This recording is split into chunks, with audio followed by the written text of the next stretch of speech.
accompanied by our Deputy Prime Minister and our Minister of Foreign Affairs, International Relations and Cooperation. Ladies and gentlemen, please let's stay standing as we will now play the national anthem of the Republic of Namibia. Please let's stay standing as we will now play the national anthem of the Republic of Namibia. Please let's stay standing as we will now play the national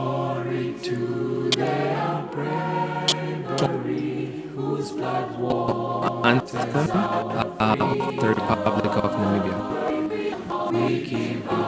Please let's stay standing as we now play together in unity, contrasting beautiful Namibia, Namibia. Please stay standing. We love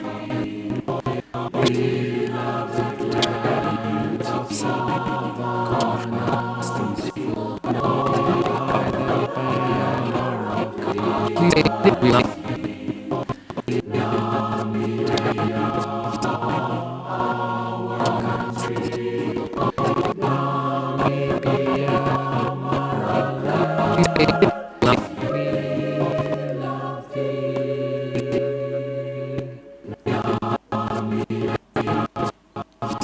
You may be seated.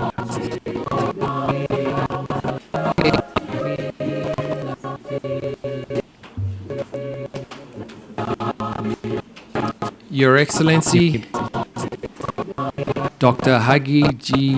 Geingob, President of the Republic of Namibia, Honorable Deputy Prime Minister, Your Excellency Nandindaitwa, Dr. Honorable Minister of Finance, President, Republic of Namibia, Honorable Tom Alwendo, our Minister of Mines and Energy, Honorable Deputy or Director General of the National Planning Commission, Obeth Kanjode, and of course our Ambassador, Ms. Julia, who's the Ambassador to Switzerland. Ladies and gentlemen, Mines and Energy, all protocols observed. It's a real honor for us to welcome you here to the Namibia House for what is one of our key events that we'll be hosting here in Davos at this prestigious Namibia House. First of all, let me allow me to thank our Namibian Investment Promotion Development Board team that have really worked extremely hard to put up this amazing facility. I think a lot of the visitors that have come have been very pleasantly surprised to be hosted in such a professional, who's the Ambassador to Switzerland venue. Today, ladies and gentlemen, Mines and all protocols observed, it's a real honor for us to welcome you here to Namibia through the program so that you know what lays ahead as you sit one of our key events that we're looking in. After my brief welcoming, my name is James Newby. I'm the New York Presidential Economic Advisor, but I'm also Namibia's Green Hydrogen Commissioner. I will then have the pleasure of inviting His Excellency to be very small, welcoming address, after which, of course, we will hand over the floor to our Minister of Mines and Energy, Honorable Tom Alwendo. Ladies and gentlemen, and I want the audience to background and of course here as well. We will then briefly invite our visitor from what is going on in the green hydrogen industry globally. Post that, we would love to welcome what we're calling JET champions, Just Energy Transition champions around Namibia. And we will have one in the room here from Cleanergy, and we will have two dialing in from Namibia, Broadmind Mining, that will speak briefly about rare earths, and then of course Iron, that will speak of their ambition to build and manufacture hot briquetted iron by reducing iron ore with hydrogen produced right at home. We will then hand over the floor to the Namibian Green Hydrogen Research Institute that will illustrate how R&D is being used to upskill Namibians and to get them involved in envisioning much more complex opportunities and products in Namibia, as of course that is in line with the ambitions of the Committee on Policy Coordination that we discussed yesterday to increase the complexity of our economy. We will then speak to the young colleagues back home who are preparing a scholarship program that will be sending Namibians to institutions in Namibia and in Germany to acquire the necessary skills in order to really, truly incubate the synthetic fuels industry at home. We will then actually round off by getting an update from the preferred bidder in terms of all developmental activities that have been conducted since the announcement at COP26 in November 2021, and how they have been dealing with the government's negotiating team. And of course, lastly, they will conclude by telling us what lays ahead as we look to get the larger project in the Karas region going. So ladies and gentlemen, as you can see, it's a fairly full program.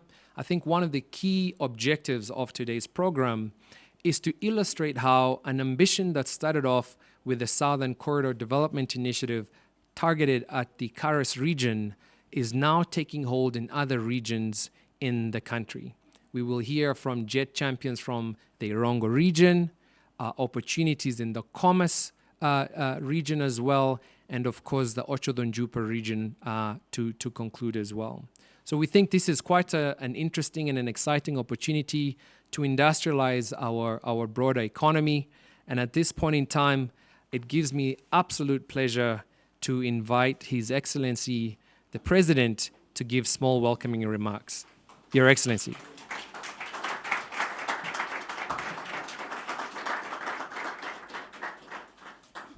Thank you. You may be seated, please.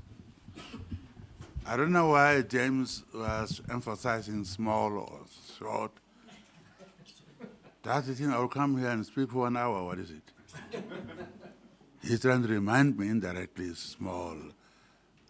Let me say short. Good morning and welcome to Namibia House. But I don't think this is a Namibian house. I talk about Namibian House at home when I talk about Namibia.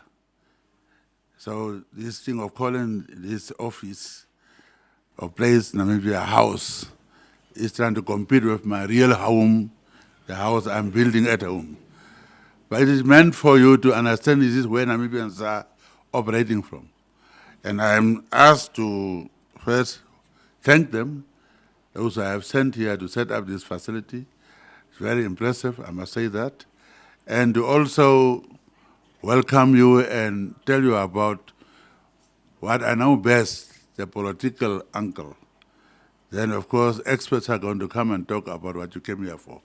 But without knowing who gets what, how, and when, the thing that politicians decide, whatever you're going to do, if there is no good or effective governance, it cannot work.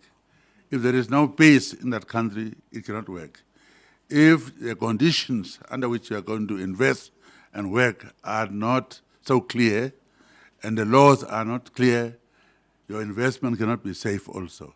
And if you are not given a chance to repatriate your profits, that the banking system is not that good, then again your investment is not worth what you're going to do. So we tell you from my side that I'm in charge of the country, that we are governing in a more, I think, way of seeing that all the processes, systems, and institutions are in place. I keep on saying we are the third wave African leaders.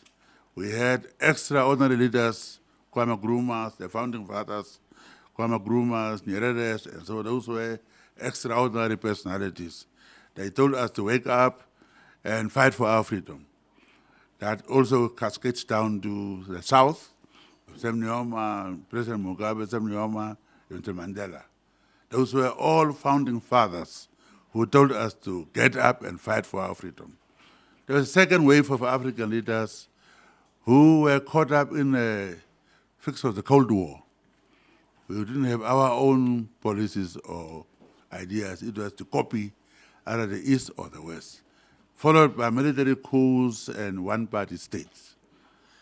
Okay, now third wave African leaders, we come through constitutional means. Constitutional means we have term limits. As I tell my people, my term is ending on the 20th of March, 2025.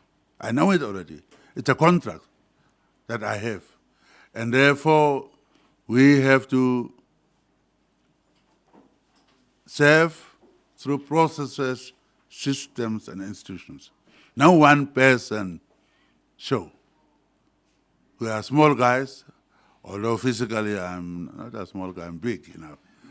But I'm not, let's say, Nyoma or Mandela or Nyerere. We are small in the sense that we come through constitutional means, and there is term limits. Yes, there are reversals in Africa.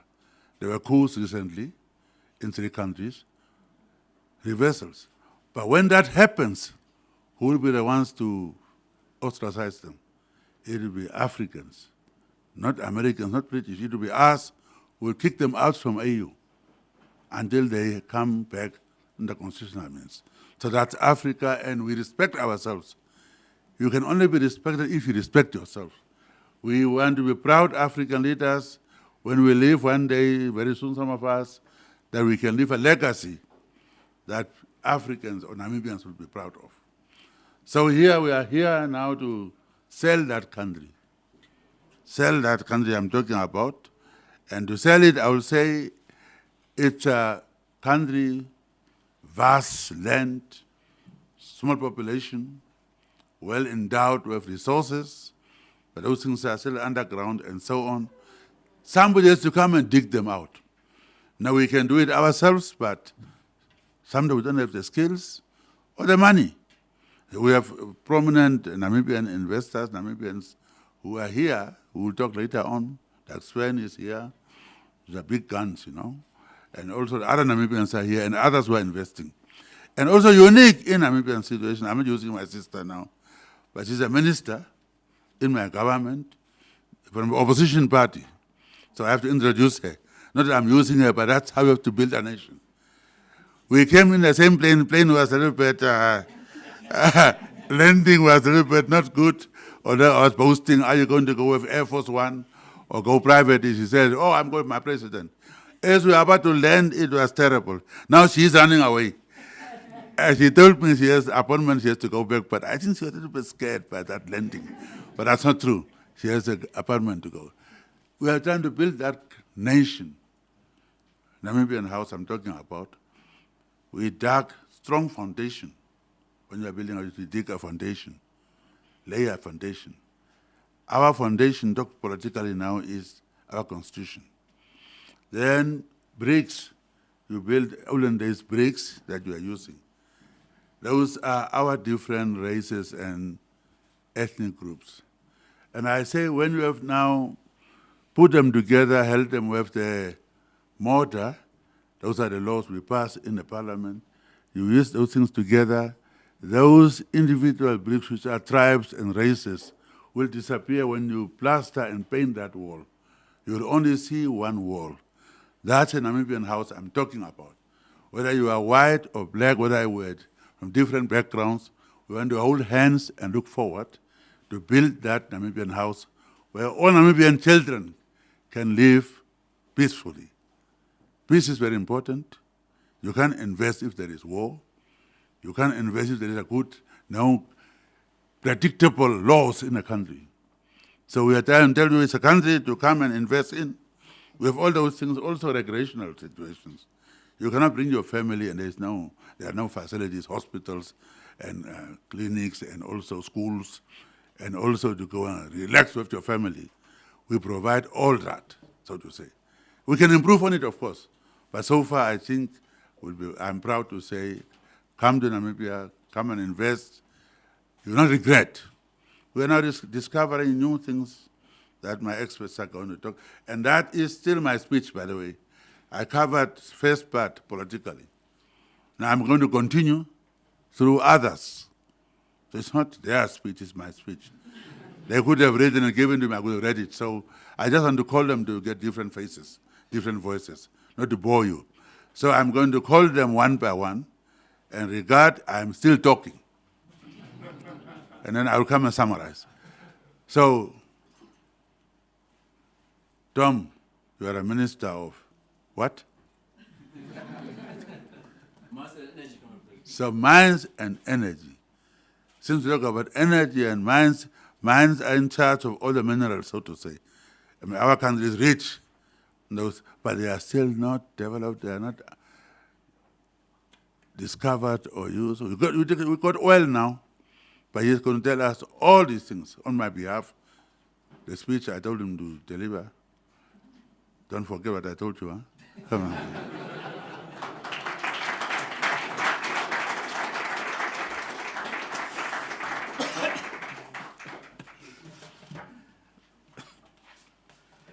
Thank you very much, Your Excellency. I certainly remember what we talked about. Let me just welcome all our invited guests who have joined us at the Namibia House, so that we can have a discussion about what Namibia is all about. Now, just having listened to Your Excellency, I can only say, yes, Your Excellency, we have heard you loudly and clearly what Namibia is all about and what we all need to do. Now, this is a green hydrogen event for Namibia. And as we all know, as the world economy works towards the net zero emission by 2050, Namibia's vast natural renewable resources, and in particular our solar and wind capabilities, offer a unique opportunity for the country to generate sustainable energy, and that is through the production of green hydrogen. That is what we're talking about here today. Now, this opportunity opens up the viable possibility of a meaningful and crucial contribution to solving the global crisis that is climate change that we all are facing today.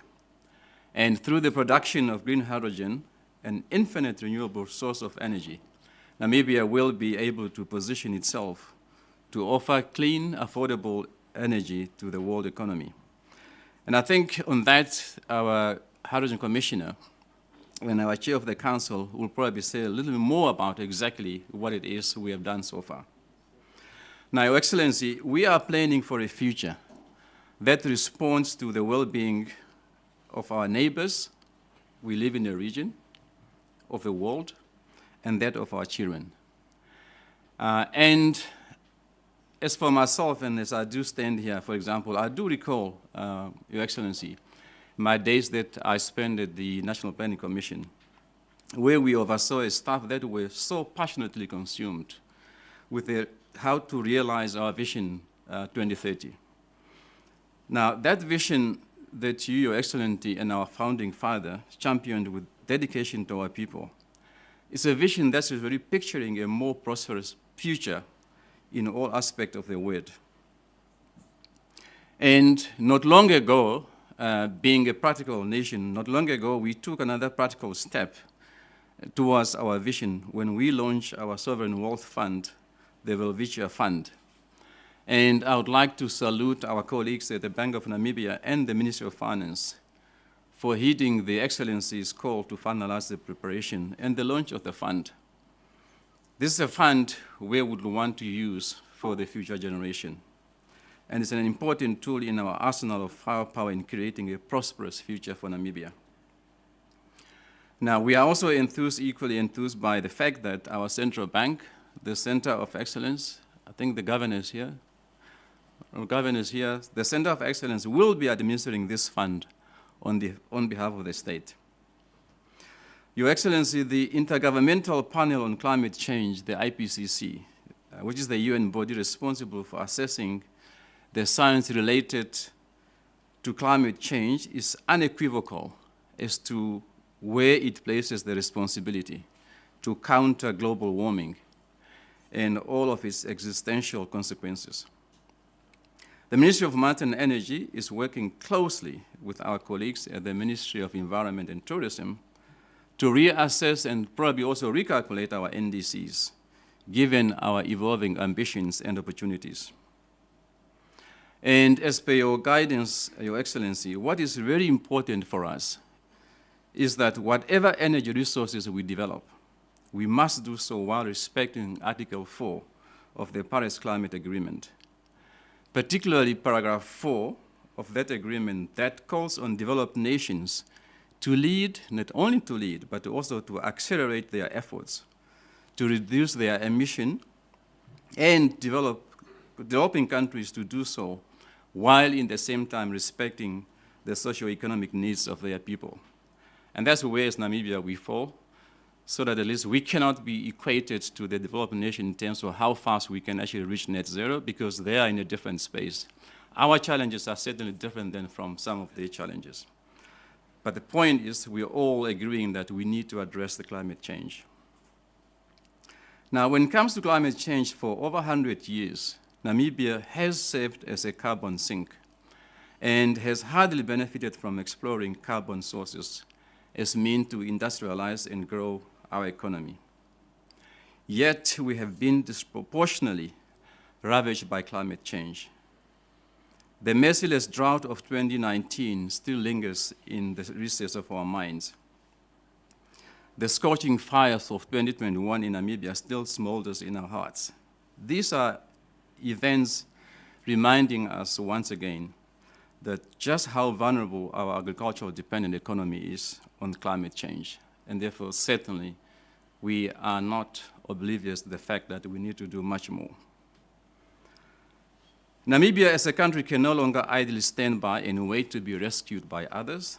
And in this year of reimagining, you have challenged us, Your Excellency, you have challenges as your cabinet and also as a citizen of Namibia, the land of the brave, to take our destiny in our own hands and chart a brighter future for this and the next generation. Certainly the time to plan is now over. We have been planning, for example, our green hydrogen. It is now time to execute. It is time to walk the talk. It is our commitment to ensure that your bold and courageous vision is not only realized, but also realized in a timely fashion.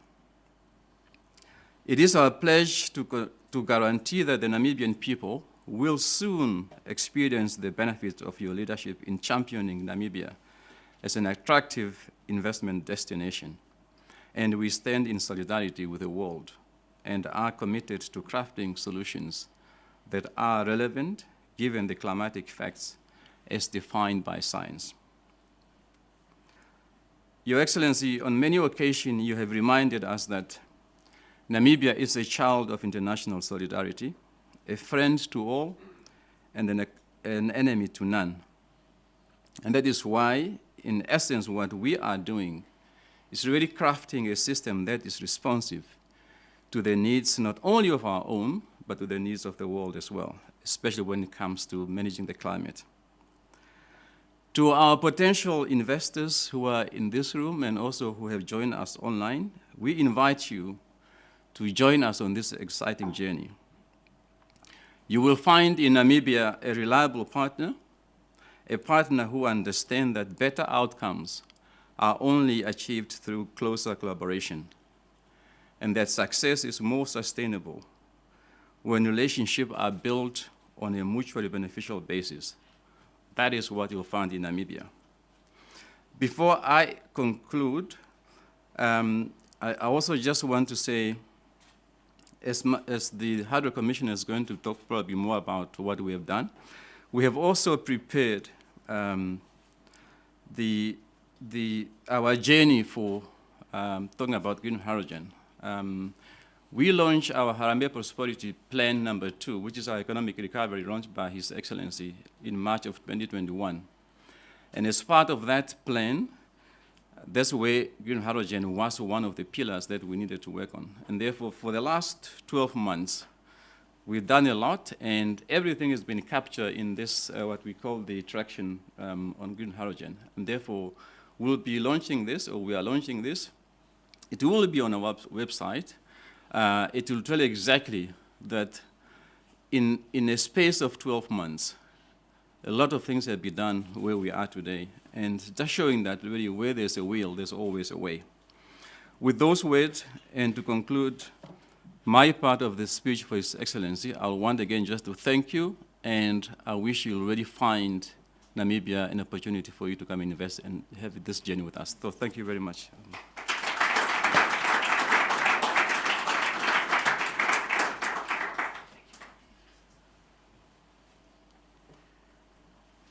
That was a great speech from His Excellency, part 2. And as you can see, some of us are smaller than His Excellency, so we have to adjust the mic downwards. If ever we forget, he reminds us every now and then. But Honorable, thank you so much for your update.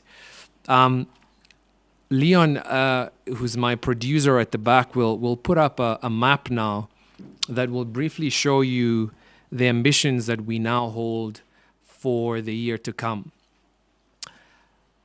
As we mentioned before, in the Harambee Prosperity Plan 2, we had captured the vision of His Excellency by developing the Southern Corridor Development Initiative. But now, as you can see, the synthetic fuels industry holds opportunities for us right across the country.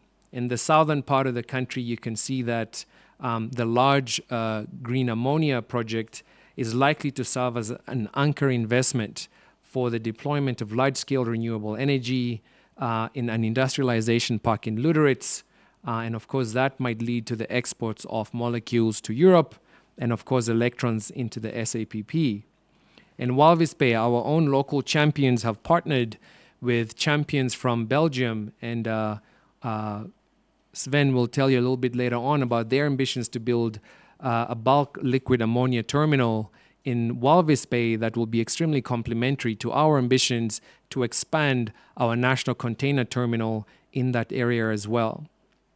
That area could very well be the recipient of synthetic fuels made from our own potential sustainable sources of carbon that we think we can capture in the Otjozondjupa region, which happens to have 2 cement plants, both Ohorongo and Chita Cement, both of which obviously produce carbon. And that carbon, when mixed with hydrogen, using the Fischer-Tropsch system, you could actually start making synthetic fuels like e-kerosene. So that is a key area of research that we shall be carrying out in the near future. Of course, we also have a very large-scale invader bush in that region, and so biomass may also be another source of carbon that we shall investigate with our partners going forward. One of the more exciting opportunities is in Northwest. There it is pure, just raw, good renewable energy and wind power, but of course it borders a very strategic neighbor for us, which is Angola, which does actually have hydrocarbons themselves. And as most of you would know, hydrogen can be used, in fact is used, to crack crude oil and produce the different fuels. There's also a Baines power plant in that area, and so we think there's a very interesting case to be made for studies to be looked at in that region to see whether there's a possibility to combine either renewable energy in terms of wind and solar, potentially also with our hydro, and then of course to look at interacting with our Angolan neighbors, both from a perspective of synthetic fuels and from the perspective of power as well. So this, of course, is a growing and an evolving vision, something we did speak about yesterday.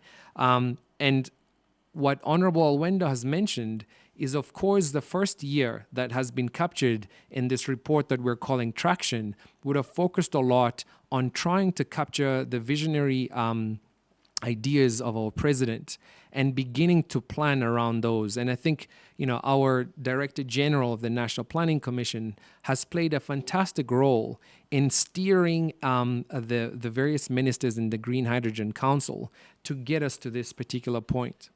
I think going forward, execution now becomes extremely important.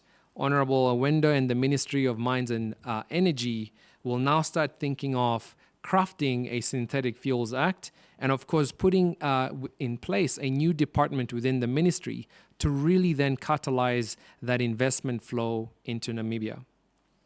But this is what we're thinking. What I would now love to do is to call up Mr. Bernd from McKinsey. Bernd Hyde will talk a little bit about what it is that the world is doing in this particular sector, so that you can see that Namibia is not necessarily. Oh, our Director General is actually giving the closing remarks, Your Excellency. Yeah. Yeah. Our Director General will be giving the closing remarks for this session. So we're definitely saving the best for last. At the moment, Mr. Hyde will show us how Namibia is planning within the global context of hydrogen developments. Bernd, over to you. Thank you.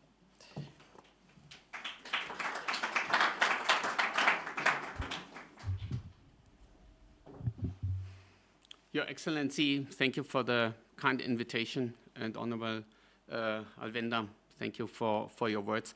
I think, first of all, I was very excited to be here with you today and to speak about the global momentum on hydrogen. Hydrogen is close to my heart. I'm in that sector now for over 12 years. And in fact, it was here in Davos 5 years ago where we founded the Hydrogen Council.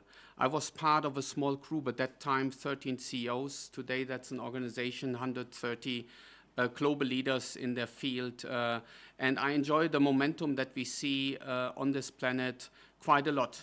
What I would love to do is give a bit of context why hydrogen now, and this molecule is not new. So people keep asking the question, what makes you so confident that we see hydrogen as an energy vector now? And we have seen several attempts in the past and the ups and downs. Those who are longer in this industry have experienced that. But I generally believe and will explain also why this is for real, and this process of that hydrogen transition is irrevocable. And I also think, to put it in context of Namibia, you have great prospects and you are resource rich today. But we put a new energy vector on this world map, and I think you have the unique opportunity to participate in this global economy that is evolving, which otherwise you would not be able. So think of it almost, we invented a new form of energy, more as a vector than as a real source. And this is where Namibia can participate. So therefore, I think the prospects are high. So let me share a first view on like how we see the world on hydrogen. And what we do is we have a standing team where we work together with our members of the Hydrogen Council, where we keep track of all projects more or less on a week-by-week basis. And what you see is that right now there are more than 500 projects around the globe on hydrogen. You see these colorful bubbles. A lot of that happens in East Asia. Think of Japan, think of Korea, China, but also Europe. And lately, the US is getting on the world map too. That's a recent development. And each of these colorful bubbles represents a hydrogen project. Think of it like infrastructure, ammonia production, think of transportation. The thing is, most of these projects are closed-loop ecosystems. So they happen in industrial clusters where somebody produces hydrogen, not at the best cost, because like renewables are not as cheap in Europe as they are in other places, and you use it directly in an industrial cluster. This is a phase one, as I called it, this closed-loop ecosystem, for the lack of being able to transport molecules over long distance. Liquid hydrogen is still a nascent technology. We will see that coming up in the early 30s. Yeah? LOHC is a similar one. Pipelines are massive infrastructure projects. So therefore, before we are able to connect the dots, we will see these closed-loop ecosystem. However, you see that these light blue bubbles are emerging in parallel. And that happens in places where renewables are cheap and hydrogen can be produced at low cost. That's Australia, that's parts of Africa, North Africa, Middle East, Latin America, like Chile. And the reason why we see that is like these are the places that are, as I call it, future energy rich. Renewables are cheap, so hydrogen, to produce hydrogen is cheap.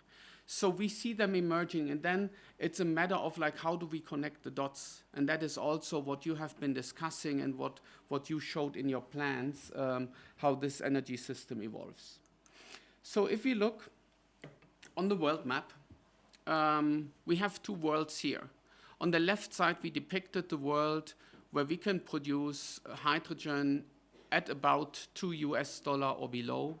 That's color-coded dark green. So the darker the green, the cheaper the hydrogen is.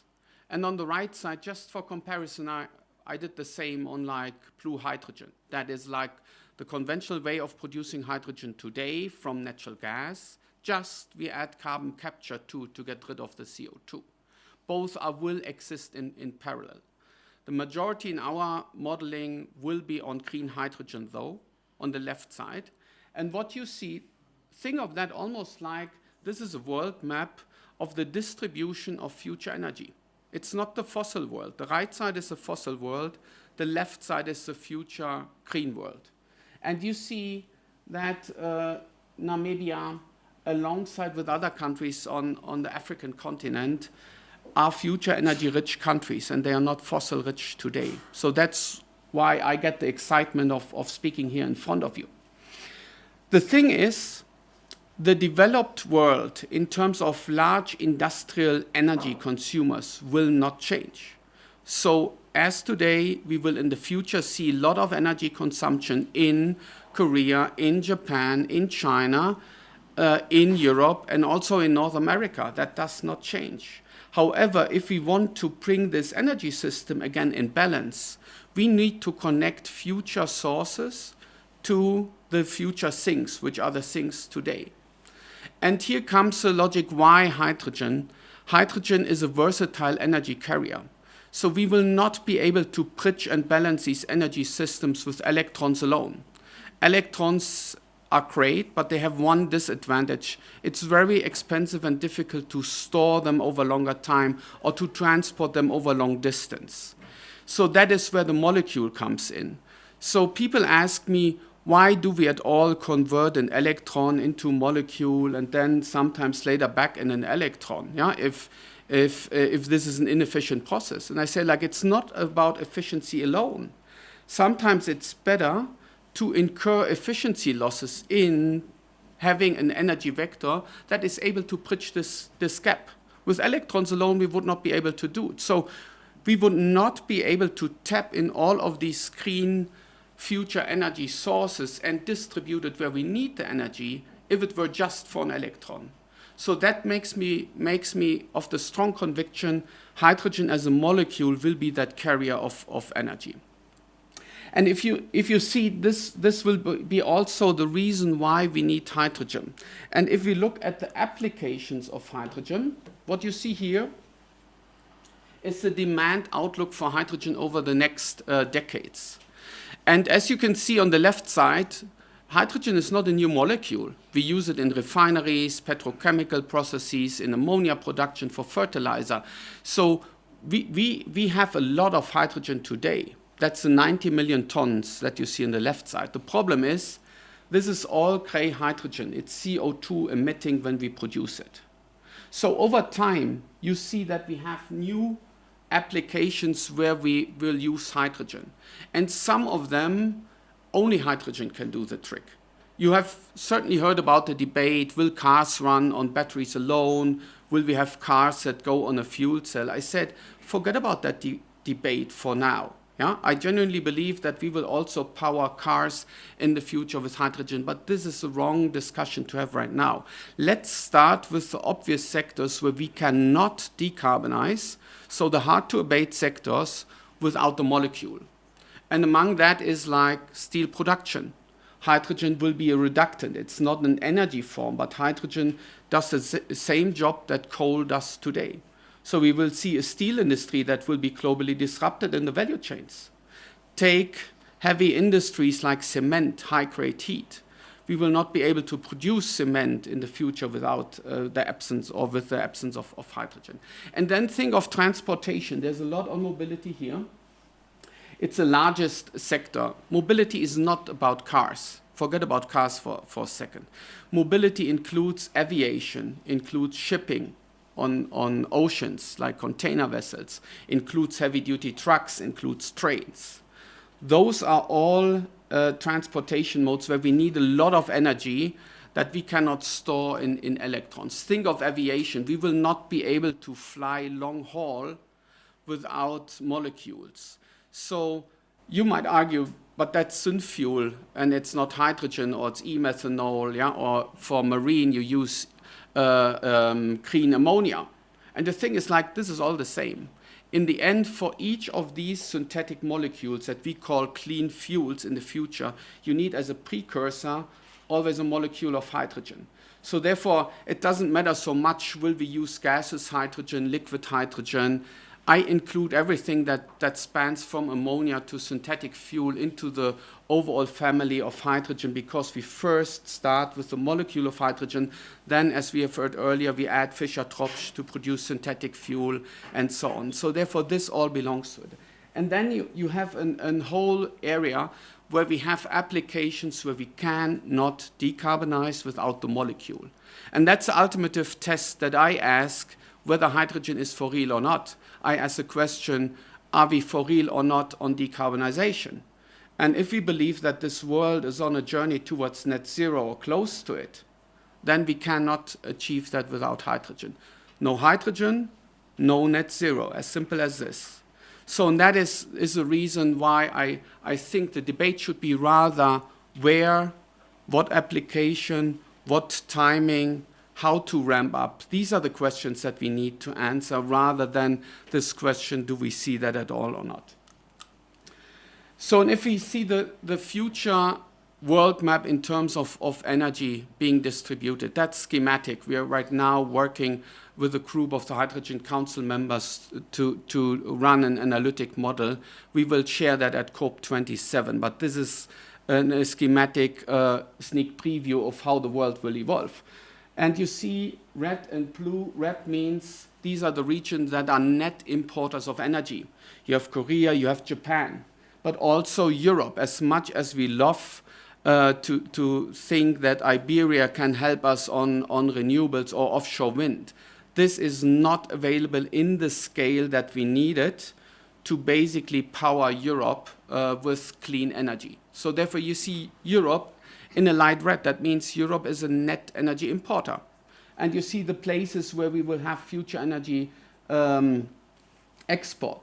The US and China, by and large, they are energy autonomous, if you wish. The US has fossil, you can do blue hydrogen, you have green resources, the same for China, from the west to the east. So I count the world more or less. Korea, Japan are the drivers. They have no own clean energy. They need to import. US, China are more or less self-sufficient, and then you have like large economies like Europe that are net importers. And that's the future export markets too.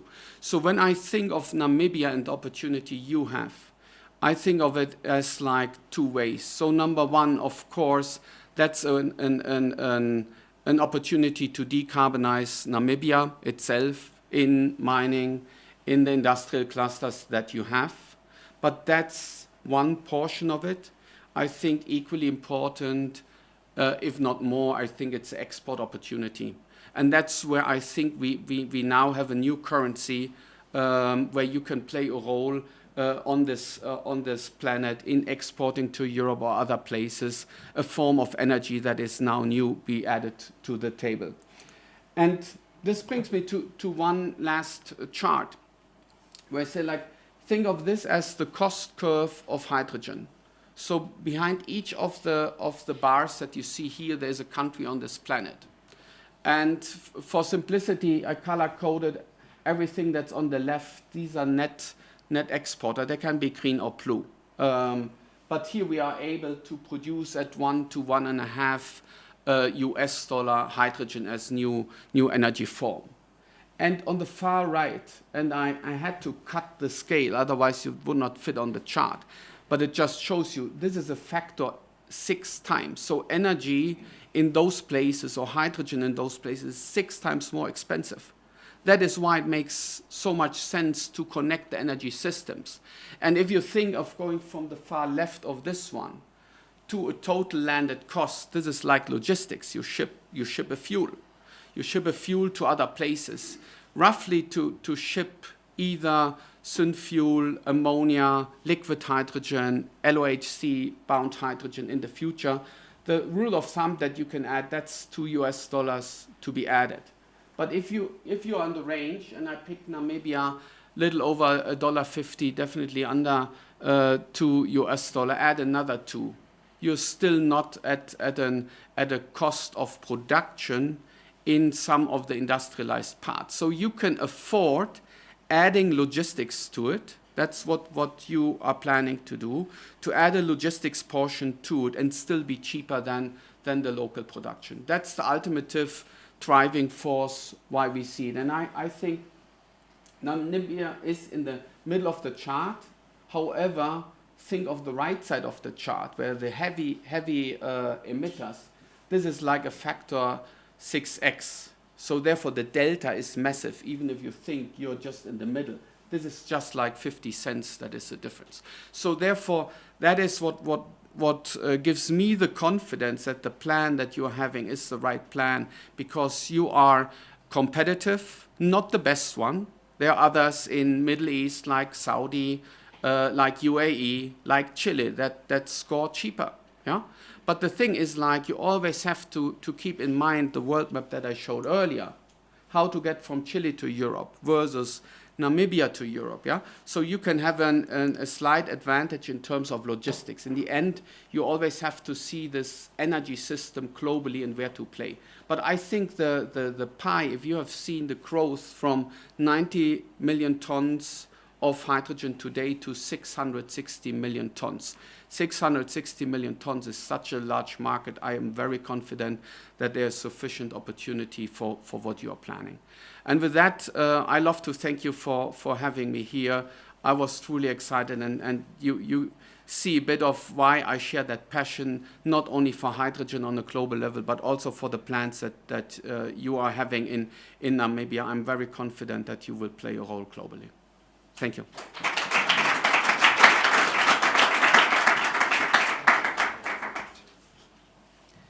Thank you so much for that global overview, Bent, and I think it's extremely useful for Namibians to see the larger picture. What we're developing in our country, we're not doing in isolation. Yesterday, we actually had the honor of having Germany's Vice Chancellor visit the Namibia House, and he was hosted by our President and our Minister of Mines and Energy, and of course our Deputy Prime Minister as well.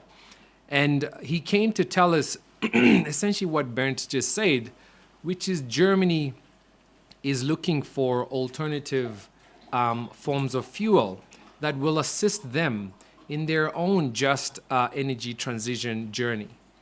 And they are of the opinion that Namibia is a strategic partner for them.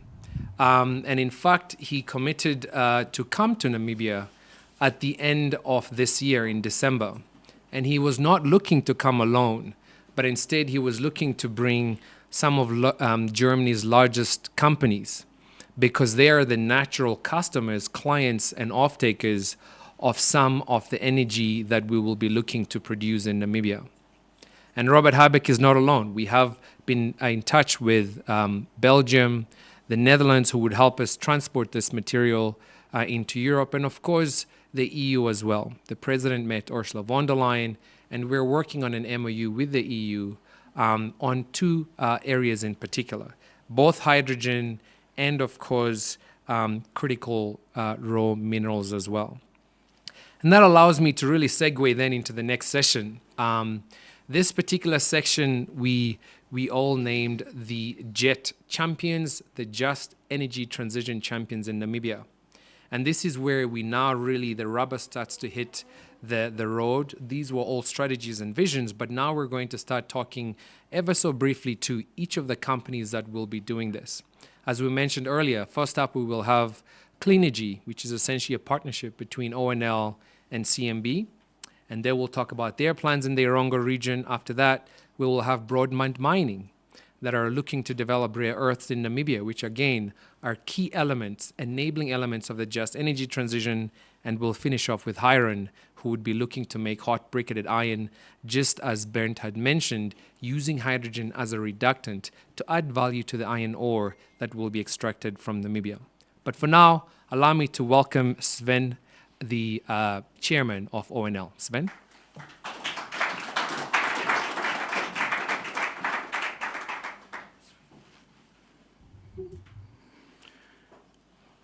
Good morning, everyone. James, thank you very much for the introduction. Your Excellency, my President, and my ministers that are here this morning, friends and investors, it's a pleasure to be here with you this morning.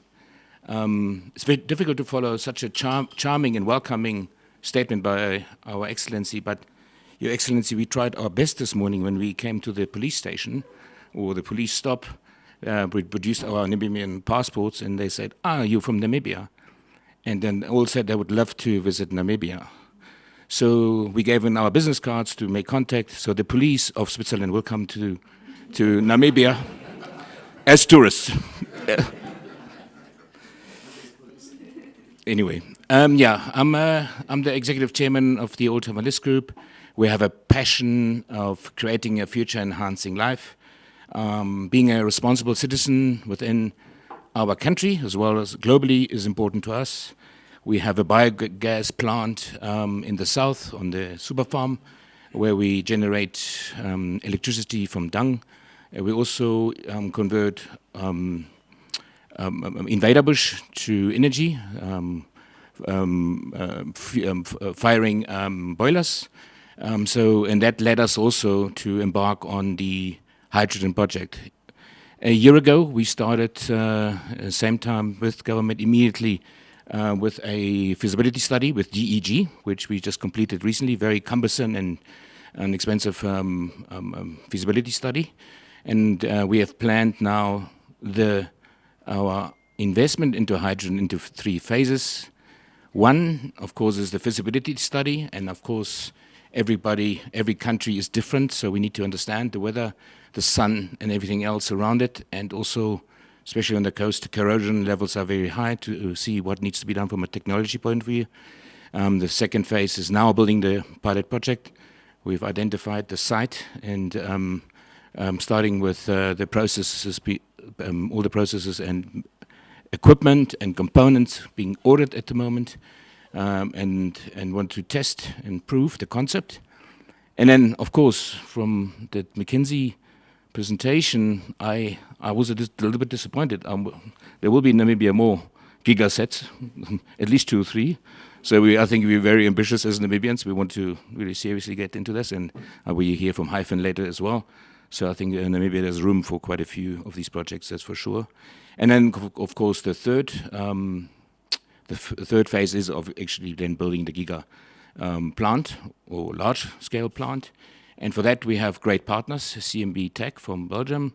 They have already got a truck running on hydrogen, cars running on hydrogen, trucks running on generators running on hydrogen, and they have, of course, we are together in 132 large-scale container vessels, where we create an own demand. I think with any of these projects, you would have to already have some own demand to be able to make it feasible.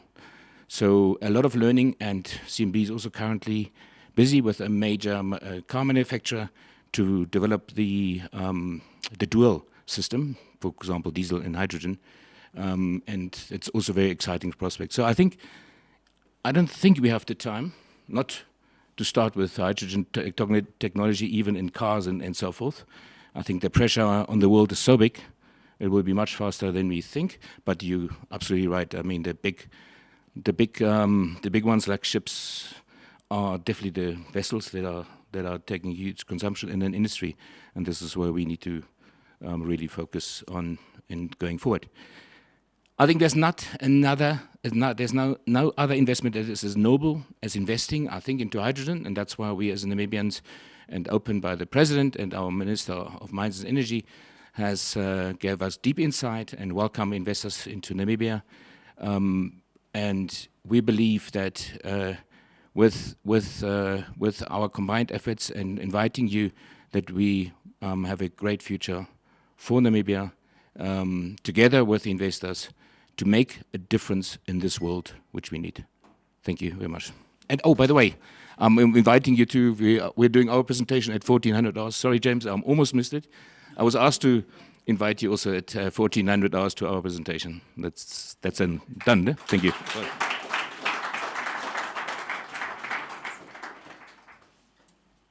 Thank you so much, Sven. And yes, if you do want to see more and get more information on what Clean Energy wants to do in Namibia, 1400 hours, they will have a session right here at the Namibia House.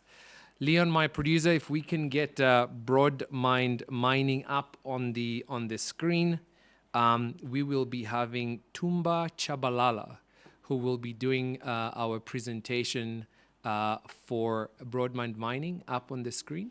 I'm hoping our technology serves us well. And as they are coming on board, essentially Broad Mind Mining have discovered, or at least are busy developing, what could be one of the largest ores of rare earths outside of China. And that's actually saying quite a bit, because China controls about 70% of this market. Tumba, can you hear us?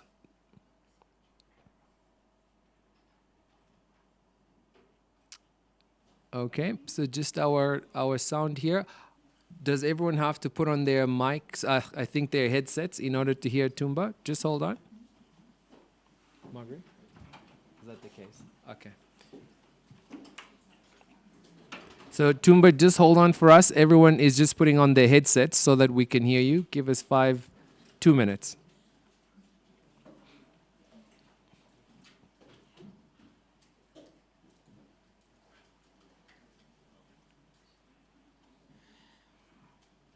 Okay, brilliant. Tumba, I think you have most of the room. Please go ahead with your presentation. Thank you.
phase of diamond drilling in 2016, and we have done that processing or extraction work that I just mentioned. We have run some aerial surveys, and we have completed an NI 43-101 technical report on mineral resource estimate. So we actually have got a defined compliant resource. Now, from here, where are we going? We are still working on getting a prospect right renewal, and then we'll go to a preliminary economic assessment in this year, and hope to further define the resource to a measured state to 2023. And then we start the process of mineral right application and feasibility studies, and hope by 2025 we'll be able to get the project going. Now, why Eisenberg project it's so important? As everyone is aware, there's an increase in demand for renewable and green minerals or critical minerals for renewable energy sources. And as we're transitioning to renewables from fossil fuels, it becomes important that we have got an uptake in or an increase in critical minerals production. And that's where Eisenberg becomes a strategic project in terms of really plugging a huge hole in the supply of rare earths minerals. Few things to note that Eisenberg has got rare earths minerals, but the main minerals that are there is what is called the light rare earths minerals. And as you can see by their uses, Eisenberg will become very critical, because all those that you see, cerium, lanthanum, neodymium, praseodymium, samarium, europium, and gadolinium, are actually present, and even other elements there are actually present in the Eisenberg project in a quantifiable levels that will contribute massively in these energy sources that we're going to need in the future. So far, we have managed to quantify the resource to classified inferred mineral resources at 570 million, roughly, at 0.92% in terms of total rare earth oxides.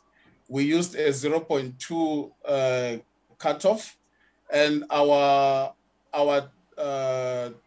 grade tonnage curve shows that we can extract up until 400 million tons at an average of 0.4 total rare earth oxide cutoff. And as I said before, we do have light rare earths and heavy rare earths in Eisenberg. Now, how are the rare earths distributed? Mainly, you have got samarium, lanthanum, neodymium, praseodymium, and then you do have got something which is not a rare earth, but it's one of the critical minerals, which is thorium. You have got samarium and the rest of the light rare earths. It's important to note that heavy rare earths make about 5% in the area. The initial geochemical assaying project or campaign that we ran, which you can see, it's mainly light rare earths in red, and they are actually in line with the total rare earths that we have got in the area.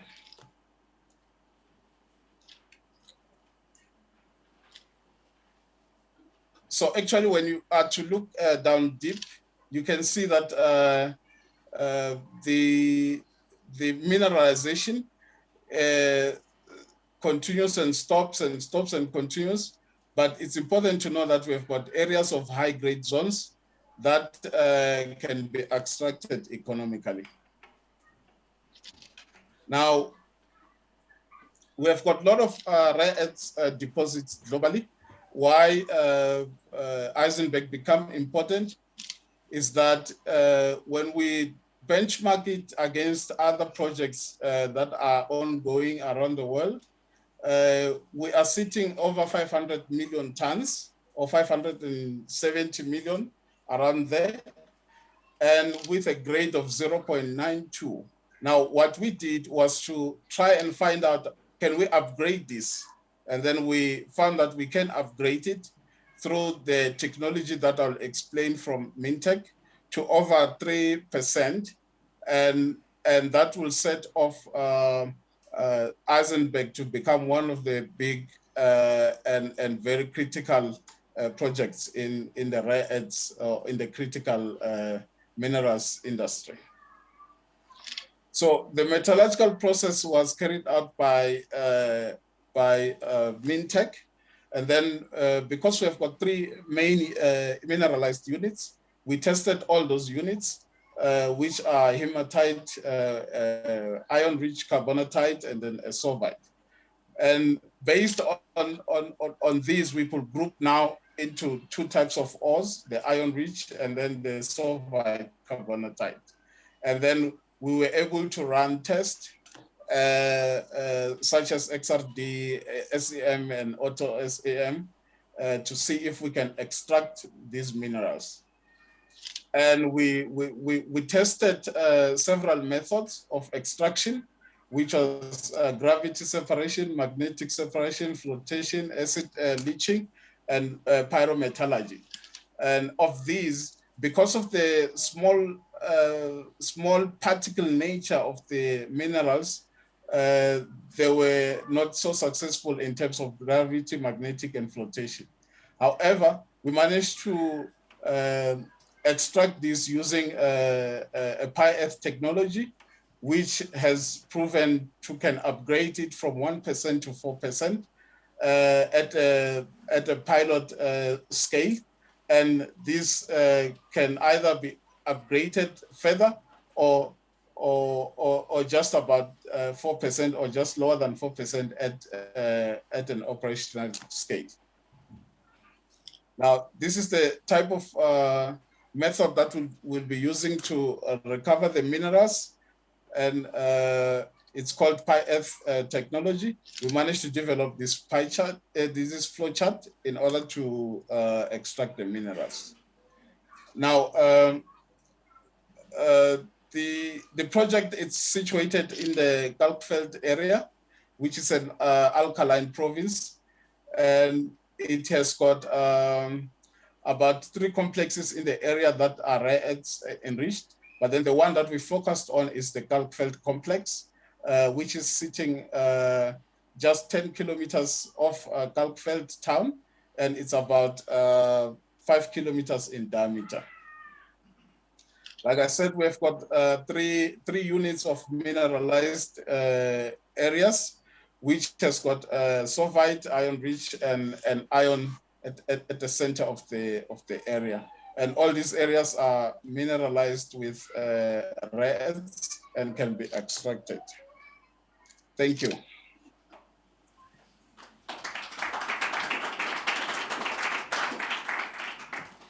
And so slowly but surely, you're beginning to see the bigger picture coming together. Not only do we have rare earths in that deposit, as you heard, but there is also iron. And of course, we have spoken about what you can do with hydrogen and iron. Our next speaker is going to talk about an iron mine that they're actually developing in the Khomas region, in Dordabes. And again, what I wanted us all to begin to see is how our leaders have always encouraged us to add value. In fact, this very morning, when we were speaking, or at least when our president was speaking at the Friends of Africa Continental Free Trade Agreement session at the Congress Hall, the leaders there, including His Excellency, encouraged all of the business leaders in that room to continue to strive to value add to the resources that we have in Africa. And in Namibia, you're seeing exactly that. Not only are we taking the renewable energy and beginning to add value to it, and we're making complex synthetic compounds, we're also taking our minerals in the ground, such as iron or these rare earths, and we'll be aspiring to add value to that as well. And so now I'd really like to give the opportunity to Hyphen. Hyphen, I think, will be represented by Emerick Angamund, a very young and dynamic Namibian who essentially left an established job in the financial sector to come and become the CFO of this particular company. So Leon, if you can help me get Emerick and Hyphen up, that will be fantastic. One of the things, as we're getting maybe Emerick up on screen, to note is that lodestone mining is an asset that has been developed as well over quite a few years. And so what we're seeing today here being presented is an opportunity that wasn't just born yesterday, but in fact, quite a lot of capital has been sunk into the ground. Emerick, are you online? Let's test.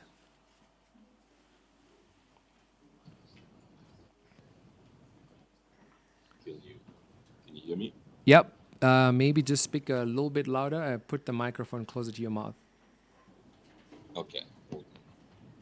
Thank you. Thank you very much, James. Thanks for the warm introduction. Your Excellency, honorable ministers in attendance, and all distinguished guests, it's a real pleasure to be here today and to share with you a couple of the initiatives that we have to develop a green steel economy in country, in Namibia. As James mentioned, I'm the CFO of Lodestone Namibia. I'll briefly just talk about the mine that's located close to Tordebus. That's in the central part of Namibia. It's an iron ore asset. Last year, the mine went into production with a very small scale pilot plant. It had its inaugural shipment in August last year, 52,000 tons of magnetite-rich iron ore that was shipped from the port in Walvis Bay. Currently, the mine ships on a small-scale basis and produces iron ore for consumption locally by the cement industry.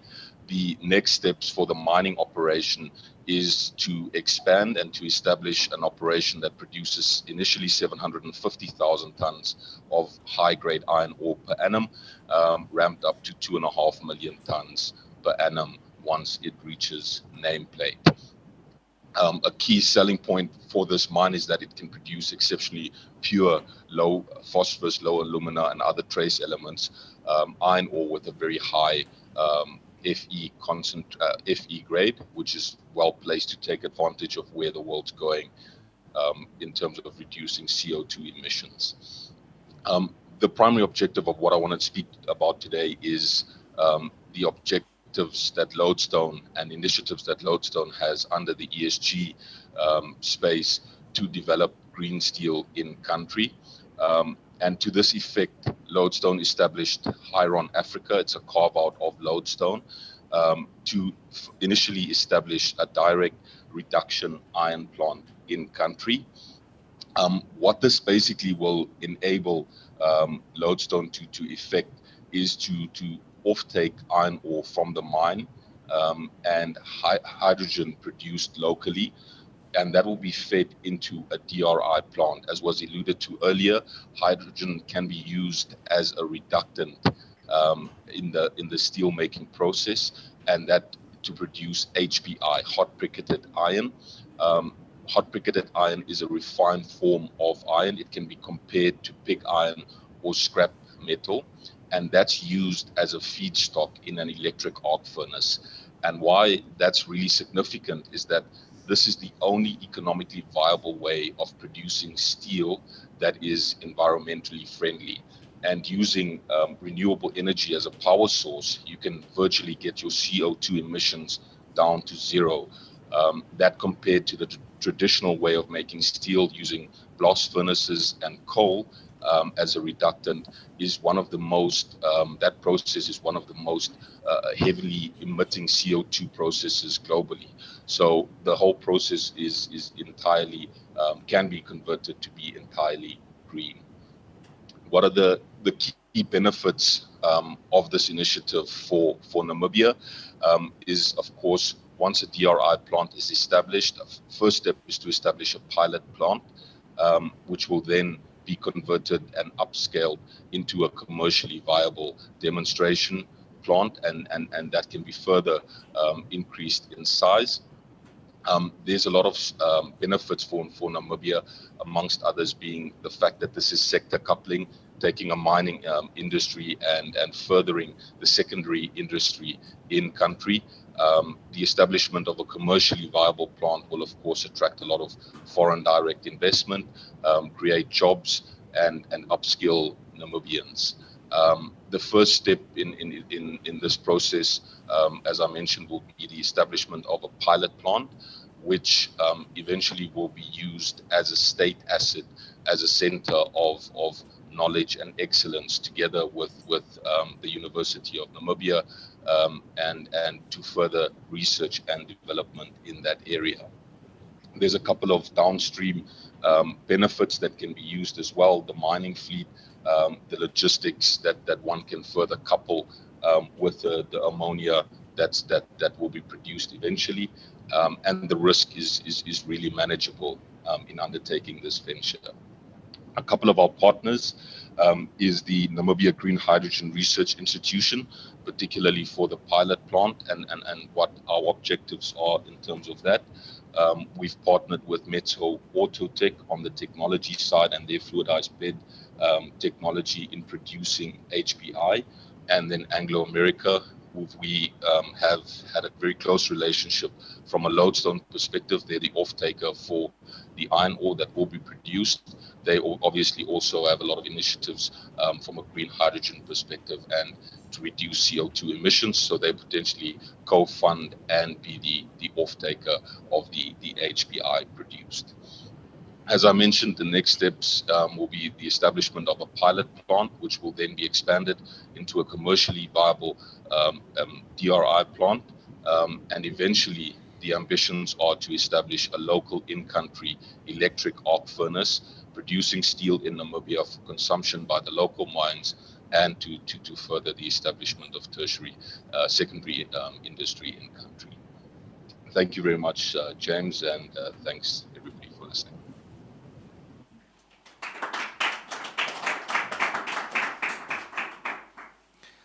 Fantastic. Ladies and gentlemen, I think we see the bigger picture. I think one of the things that was encouraged yesterday, especially when I sat on the R&B panel, was the CEO of R&B said, Namibia is not a one-trick pony, right? So it's not all about green hydrogen.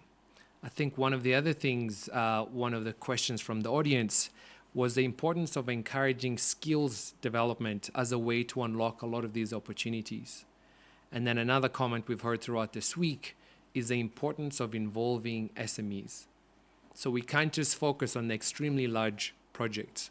But if you're looking at some of what you're seeing here, off-takers, transport companies, construction companies, if we execute on the vision that our elders have captured for us, the economic revolution, the complexity of Namibia's exports and even Namibia's imports will certainly grow and evolve. I think one of the things we will be doing this afternoon at 4 o'clock right here, Minister of Finance, Honorable Shimi, will be talking about how we're going to be deploying a blended financing platform to raise the capital that we need to build all of this. As you can see, this is not something that will be built just on the back of government's balance sheet. And it also will not be built on the back of Conrad's Bank and Bank Windhoek either, right? We will need different types of capital, what we call fit-for-purpose capital. Some donors, some concessionary capital from multilaterals and DFIs. Of course, our own commercial banks, and very importantly, our own pension funds. Namibia has more than 100% of its GDP in pension funds, but they typically deploy capital at a much later stage of development. So join us for that session to understand how it is that we will be unlocking all of that capital to build what has just been articulated. One of the key things that our leaders are extremely passionate about is developing the youth. and making sure that we're imbuing them with the skills needed to proactively participate in this particular energy transition that we're developing. I'm now really happy to be joined by Professor Anicia Peters, all the way from Namibia, and of course here, right live on stage in the Namibia House, our own First Lady of Namibia was trying to sneak in, but we will announce her arrival nonetheless. We're extremely proud to have Ms. Monica Gengos. We're extremely proud to have her here as well, and His Excellency is very excited to have her by his side as well. It's a Namibia House. Anicia, are you ready online, and can you hear us? And is your presentation ready to be shared with our guests? Leon, please help me get Anicia up. As we're getting Professor Peters up on screen, maybe just some context on what the Namibian Green Hydrogen Research Institute is actually all about. Essentially, as the government was beginning to embark on this journey, we realized the importance of getting our tertiary institutions involved in this particular endeavor. And so through the Ministry of Higher Education, we charged both NUST, our Namibian University of Science and Technology, and UNAM, the University of Namibia, to come together and essentially form a national center of excellence for green hydrogen from a research perspective. And so the NGHRI is a concept that was born from that particular task from our government. And as you have seen, some of the pilot projects that we were looking to get up and running would have had two modules. The first module, which is the actual project, and the second module, which of course is an R&D component. And a lot of the developers either partnered with NUST or with UNAM, or some of them, as you saw, with the NGHRI itself.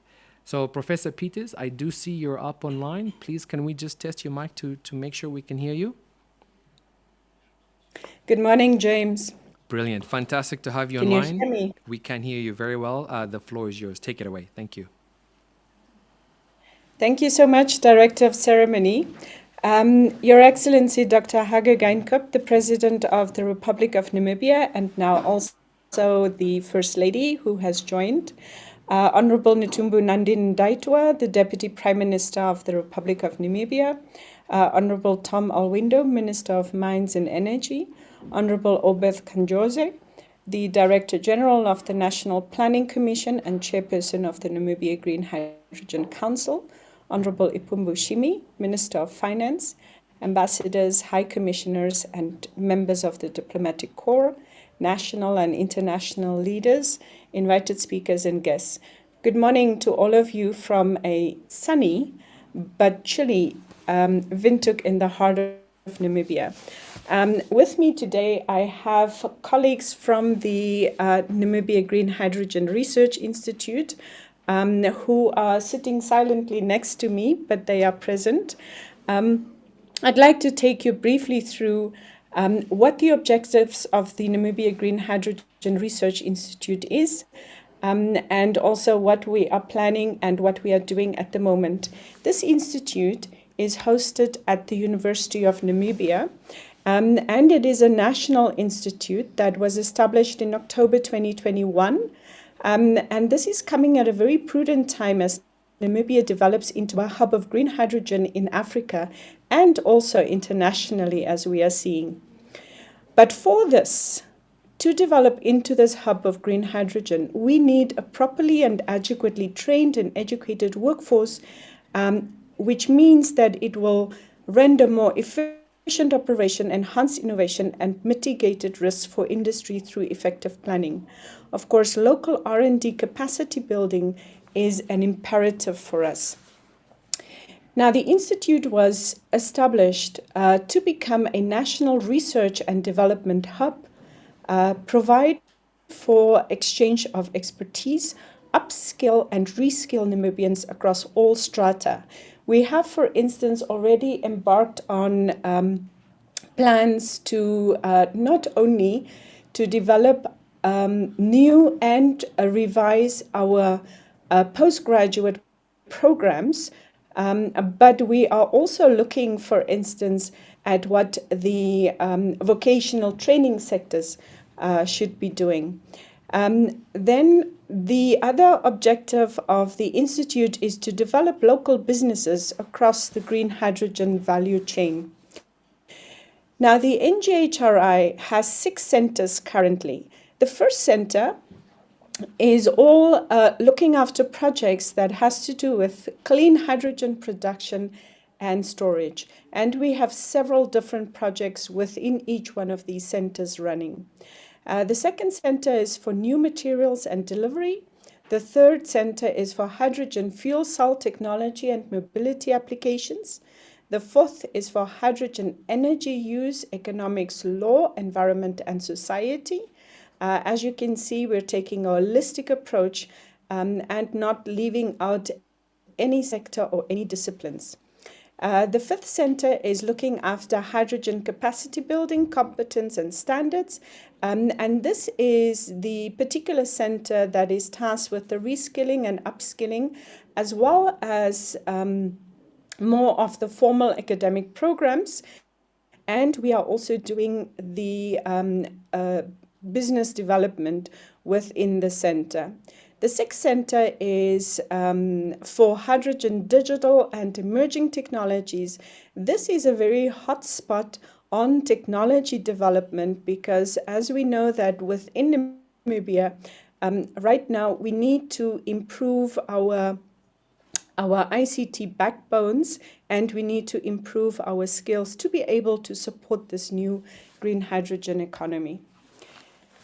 One important point, and we are actually busy developing a master's in blockchain on that, is also that blockchain technology suddenly comes to the fore and very important for green hydrogen. The capacity of the Institute is that it is a distributed science and technology park with centers, facilities, and staff in different locations. The University of Namibia has availed its 12 campuses, multiple parcels of land, and facilities in different regions for the Institute's development and also for any types of projects and research that we want to embark upon. The Institute also draws on local and international partners for its expertise and projects. And as we will see a little bit later on, we have already, just from January until today, we have had multiple international partners and students coming to the Institute right here in Namibia. Currently, there are over 70 local researchers actively doing research in various areas in which we have then partnered with both national and international institutions. Multiple projects are currently undertaken in various parts of the country, and these projects may not be tied to pilot projects, but they are with universities and research institutes. But those projects also include 11 pilot project proposals that we had submitted for the recent call. Now, the Institute has partnered not only with international universities and research institutes, but also companies have come on board for collaboration on green hydrogen. These partnerships are operationalized through R&D collaborations, placements of students, academic program development and offerings, as well as pilot projects. And as I mentioned just before, since January 2022, the Institute has hosted a number of international researchers, including academics and postgraduate students who are pursuing diverse research projects. We also enjoy quite good collaboration from our national leadership as well as from various Namibian ambassadors across various different countries who are actually connecting with us and connecting us in turn with partners. Currently, we are developing new academic programs. Mostly, we are developing them currently at the master's and PhD level. We have, for instance, a master's of renewable energy that we have added a third stream in green hydrogen.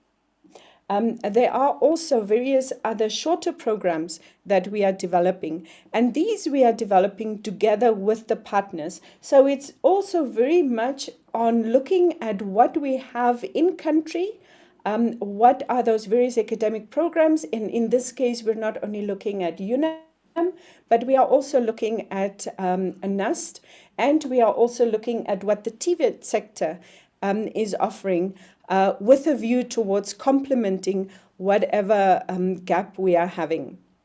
So for us, we have made a pledge that we will ensure that identified research projects and pilot projects on green hydrogen production and usage are properly implemented. We will also further ensure that opportunities for participation are extended to the larger Namibian population. James, at this point in time, especially with the opportunities for participation and capacity building, I'd like to hand over to Shero, who will then speak about the youth scholarship opportunities. Thank you.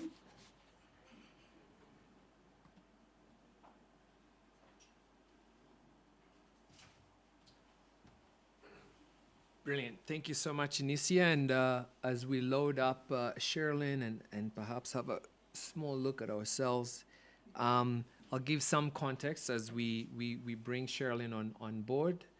Sherilyn, I must say, is one of those examples of youth joining government that I think we're all very proud about. Yesterday, when we were talking again at the R&B session, people started talking about the Namibian government's capacity to execute a lot of this. And we were saying that indeed we did need skills. We were also talking about accessing the diaspora and the skills that Namibians have across the world. And Sherilyn, I must say, is a very good example of that. She has a master's, I think, in electrical engineering from Stellenbosch. And after she went to South Africa to study, she came back to Namibia. And instead of potentially going to work for a private company where she could have possibly earned a lot more, she persistently knocked on government's doors since December last year, saying that she's been inspired by what the president and his team have captured in HPP2 and tried to find an opportunity to express her passion and commitment to Namibia. She subsequently joined the office of the president, and initially as an assistant to all of the presidential advisors, but her talent and her capability just pushed her up the ranks. I'm proud to say that she's now a member of the Green Hydrogen Technical Committee. She essentially is now really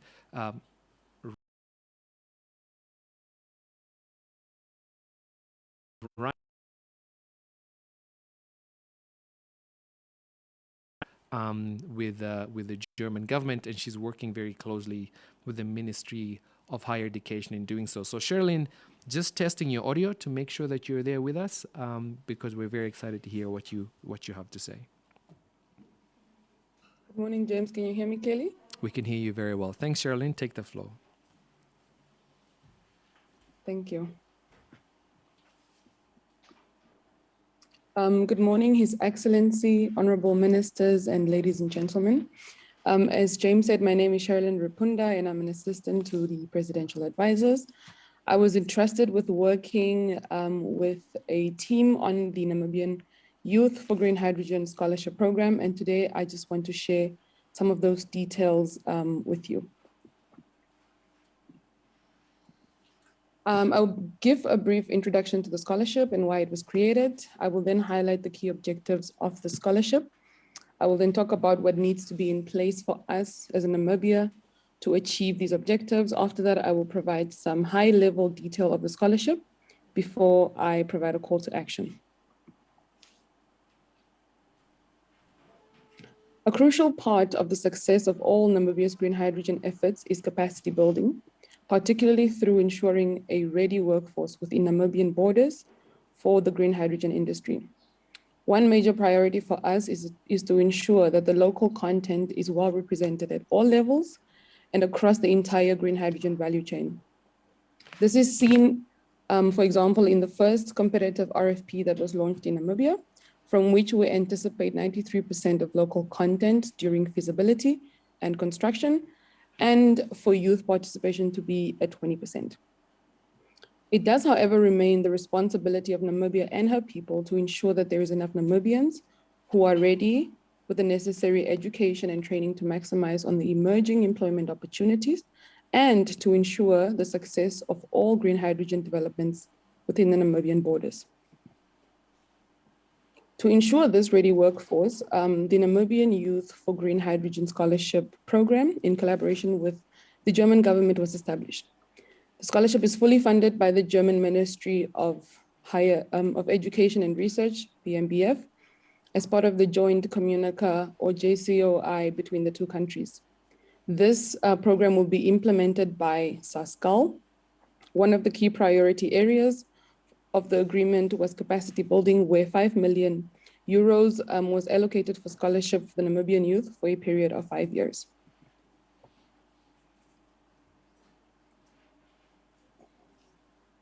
The objectives of the scholarship program were established as follows. Firstly, to facilitate and accelerate training of Namibian citizens to ensure a ready workforce, to take full advantage of the numerous green hydrogen opportunities that the country has received so far. Then to increase the number of Namibian youths, particularly with technical and vocational training skills that are critical to the green hydrogen developments that we foresee, particularly in the next 2 to 5 years. And then finally, to ensure that our young people are educated, trained, and are also able to take up high level and especially highly skilled level positions within green hydrogen developments. Sorry about that.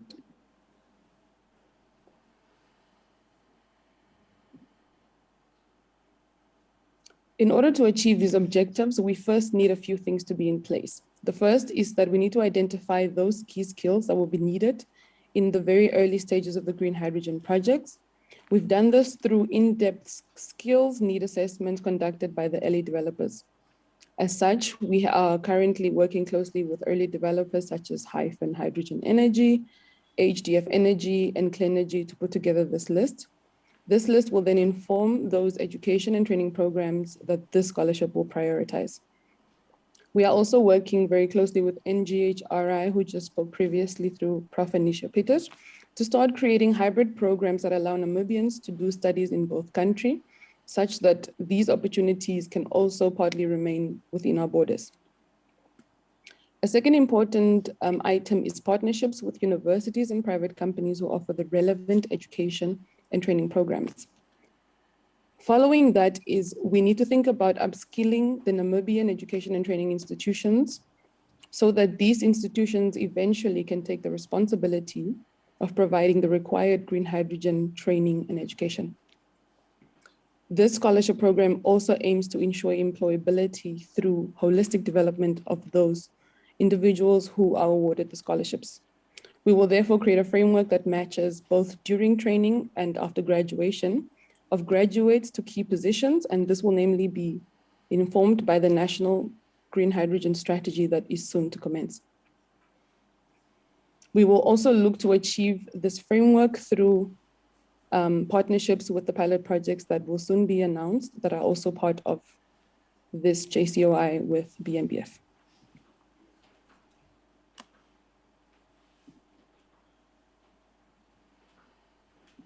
I will now provide some details of the scholarship, particularly for the Namibian youth who are very excited and keen to apply for these scholarships. The first group of successful applicants will start their studies next year, which is 2023. All studies for now will be done in Germany or hybrid, particularly with the programs that we are currently busy with through NGHRI. The scholarship program will fund technical and vocational training, particularly. It will also offer opportunities for undergraduate and postgraduate programs within the green hydrogen field. The scholarship will fund 200 applicants over a 5-year period. This is approximately 25,000 euros per applicant for the program. The scholarship will ensure regional, gender, socioeconomic, and expertise or green hydrogen value chain diversity. Details of the program are currently being refined and updated to ensure this inclusivity, particularly on a regional level. The updated information will be provided through SASCAL and the GH2 website by next week. We've currently received over 280 applications. And so Namibia is welcoming partners who are interested in funding further scholarships to ensure that we can fund more scholarships than what this current program is able to attend to. Companies and institutions can partner with Namibia through these ways: education and training providers, or funding of further scholarships. Those institutions and companies that are interested can visit the Green Hydrogen, Namibia Green Hydrogen website, which you should be seeing on the screen. We are particularly welcoming those institutions who are interested in partnering with Namibia to create hybrid education and training programs. For example, like what NGHRI has done already, which is partnering with a German institution to create a hybrid master's program that Namibians can use.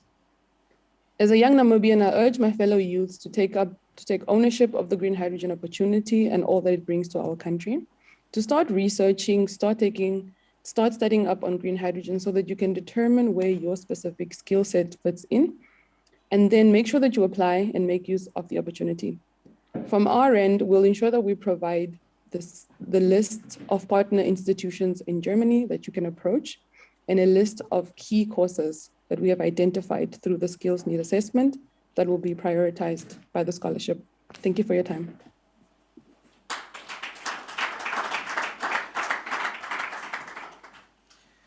I must say, as a young Namibian father, I'm extremely excited about this particular aspect of our program. I do think our kids have a very interesting and bright future in Namibia if we continue to work together like this. Because I do think when Namibians come together, we are largely, if I may say so humbly, unstoppable. But before I call up on our Mercurial Director General of the National Planning Commission to give a closing, our penultimate session will be a project update from the preferred bidder, Hyphen Hydrogen Energy, and I suppose that particular update will be given by Marco. Marco might be joined by Tobias, and essentially to give background for those of you who don't know who Hyphen Hydrogen Energy are, they are the preferred bidder who emerged successful after a very long and transparent process that we ran to solicit requests for proposals from developers around the world. They've been engaging government, the GHC, the government negotiation team since November, and today they will be giving you an update on where they are in developing that particular project, and of course, where we think we can move forward to should we work symbiotically together. Marco and Tobias, welcome to the stage. Thank you.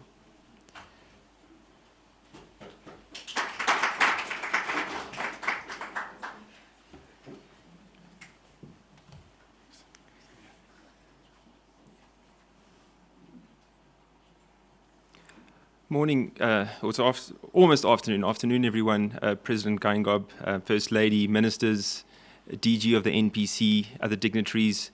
We are extremely pleased to be standing before you today here at Davos to give you an update on where we've got to since we last met you at COP26, Mr. President. It's been 6 months worth in time past, but it's been 12 months in work completed. And in coming to this event, we thought it was very important to show the practical applications of hydrogen. So we actually drove in a hydrogen-powered car from Berlin, one of Enetrag's cars.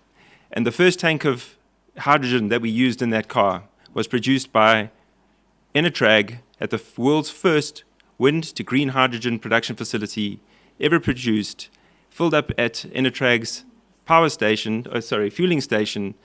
Didn't have enough range to get here. We got 600 kilometers of range to this point, but it really was an indication of how this can go. I know your security detail's not going to let you do it, but it's parked right outside. If you can sneak away, you're welcome to come for a spin. So my name is Marco Raffinetti. I'm the CEO of Hyphen, and I'm joined here by Dr. Tobias Bischoff-Nimps, and we'll be giving you a quick update on what we've been up to since COP26. So very, very briefly, the structure of the presentation, we'll be talking about the hydrogen opportunity. I think there'll be a little bit of debate with McKinsey, and I'm sure that Tobias will be picking up on that. Then we'll talk a little bit about the project summary, where we've got to, and really for us, Hyphen has enormous responsibility together with government to set the framework for the launch of Namibia's industry. Our aim and our sincere goal is that there should be 50 sized Hyphen projects in Namibia, not one. It is the launch of the industry and the scalability, not only for humanity's sake, but also for Namibia's sake in terms of economic development. And then really then talking around what have we done in the last 6 months, 12 months worth of work, and then what is the pathway forward to making this project a reality. So let me hand over to Tobias. Great. Thank you. Thank you, Marco. Thank you very much. I will be very quick with the hydrogen opportunity, the Hyphen project summary. Maybe first, one step back. A similar chart we have seen before in terms of global demand for hydrogen. It's always very comforting if a very prestigious organization like McKinsey comes to similar numbers that we have as well for global hydrogen demand. That gives us the comfort that we are moving in the right direction in that space. So global energy system in a complete net zero world, if once we have completely decarbonized, will be primary electricity. The new primary energy will be electricity. So primary electricity, mostly solar and wind. Of course, there will be some biomass, there will be some hydro, there will be some nuclear, but the dominant energy sources will be solar and wind. And they will feed directly into all those sectors that can be decarbonized via electricity directly. Heating, electronics, motors, lights, cars, buses, trucks, some of the domestic ships as well. But there are the sectors where we will need hydrogen, and there we have a coupling point. It's the electrolyzer, fulfills a number of roles. One of the roles is to link the primary energy source to the sectors that we cannot decarbonize with electricity right away. The total global hydrogen demand is roughly 500 to 600 million tons per year to supply the end-use sectors, and we believe we will have roughly 40% of the hydrogen supplied into sectors as straight hydrogen, so not in form of any derivatives, straight as hydrogen for re-electrification in order to provide power when there's no wind and no sun. Long-haul trucking, chemicals, cement, so all the decarbonization where we need straight hydrogen in the industry. But then we have the majority actually, or let's say at least 50%, delivered to the market in form of hydrogen derivatives. And the derivatives, there are a number more, but the main derivatives are ammonia, when you add nitrogen to the hydrogen, methanol, when you add CO2, kerosene for long-haul aviation, when you add CO2 again, and then raw iron, when you use the hydrogen as a reductant to reduce the iron ore and get the oxygen out of the iron ore. So that is then used for fertilizer, explosives, long-haul shipping, the ammonia and the methanol, long-haul aviation, the kerosene, steel making. Now, why do I highlight this? Because it's relevant for our discussion that we're having here with Namibia being an export hub for hydrogen. Those products are inherently very easily tradable. So we don't really have to worry about trading of hydrogen in its pure form across the globe, because at least 50%, maybe 60% of all the hydrogen that we need as a world is not delivered to the end customer in form of straight hydrogen. It's delivered in form of highly tradable products anyway. And that also means where we see Namibia going further down the value chain in beneficiating the hydrogen further. For example, on the raw iron side, as we have seen from the previous presenter, it makes absolute perfect sense to export raw iron or further down the steel than to export hydrogen for iron production somewhere else. It makes a lot of sense. Now, if we see that a lot of the hydrogen that we will need globally, 300 million tons roughly per year, will come in form of tradable products, so will be traded, then obviously the question is, where are these supply hubs, where are the demand hubs? The US, North America is more balancing itself. The US has a lot of potential, but also a lot of demand. So we believe will not really participate in the global trade. But the clear sink, clear off-taker is Europe from a perspective of having potential, but not having sufficient scale potential for all its hydrogen needs. And if you look at the supplier areas, what you see on this map is the anticipated long-term cost of producing hydrogen in different areas based on the available wind and solar resources. And you see there at the very tip of Africa, in Namibia, actually in the project area for the first 10, 15 Hyphen-sized projects. That's a red point, so that's at a prime location, globally speaking, for producing very low-cost hydrogen. The other areas that are dark red is either somewhere in the mountains, or it's difficult to get there logistically. So Namibia is we believe in the top 3 locations globally. Now, with that background, against that background, to the Hyphen project summary. So Hyphen is a project company that was purpose created for the participation in the Namibian tender process. Behind Hyphen are 2 companies with very complementary profiles with a long track record. Niklas Holdings is a strategic infrastructure investor in sub-Saharan Africa, the majority shareholder of the largest private train operator in Africa, Traction. Niklas Holdings comes a lot from the logistics side, looking at the harbor development as well, the port terminal. And Enertruck, we come from the renewables and the green hydrogen side. We are one of the largest renewables players in Germany with a global footprint. We are active in 10 countries across the globe, and we have an operational green hydrogen facility since 2011 already. On the hydrogen, wind and solar side, we have more than 10 gigawatt of development pipeline in Germany and globally. Hyphen was awarded the preferred bidder status in Namibia's competitive auction last year in November, and we are now conducting pre-feasibility work for developing the first large green hydrogen green ammonia project in Namibia, and the related shared technical infrastructure for subsequent projects, so that once we are done, the second, third, fourth, fifth project can basically enter into a cookie cutter approach and be very quick on the financing side as well. And of course, together with the Namibian government, working on the regulatory, legal and tax framework for all the subsequent projects and for the hydrogen industry at large. I want to share with you a short 2-minute video on Hyphen so that you get a visual impression of what the project is all about. This is an actual rendering of the project area in the Tsaukaip region, and we have superimposed the wind and the solar facilities there. So you see the wind turbines spread across the area, very sparsely spread, almost a kilometer between each turbine, and then the solar fields. And then at a central point, we will have batteries for stabilizing the grid, and we will have in these warehouses the electrolyzers. So the electrolyzers take the raw material, the electricity, together with hydrogen delivered in a pipeline to the project site and split the water. And that brings me to the linear connection, common use infrastructure here. We have 2 pipelines, 1 grid connection. The one pipeline is delivering desalinated seawater from the sea to the project area. That's where the water gets split. And then the other pipeline is delivering the hydrogen back into the port area. The power line is for evacuating power into the chemical plant facility and into the NEM power grid. So 2 purpose, but pure evacuation pipeline. We don't draw from the grid. And then we have the chemical plant at the Lüderitz port area, the ammonia production facility and the water desalination all integrated into one.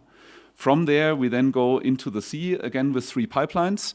The one pipeline, the thicker one, is the ammonia pipeline, where the ammonia gets liquefied and then pumped into the ships for export. The other 2 pipelines are the seawater-related pipelines. The one is pulling the seawater from the sea. The other one is pushing the brine after desalination back into the sea.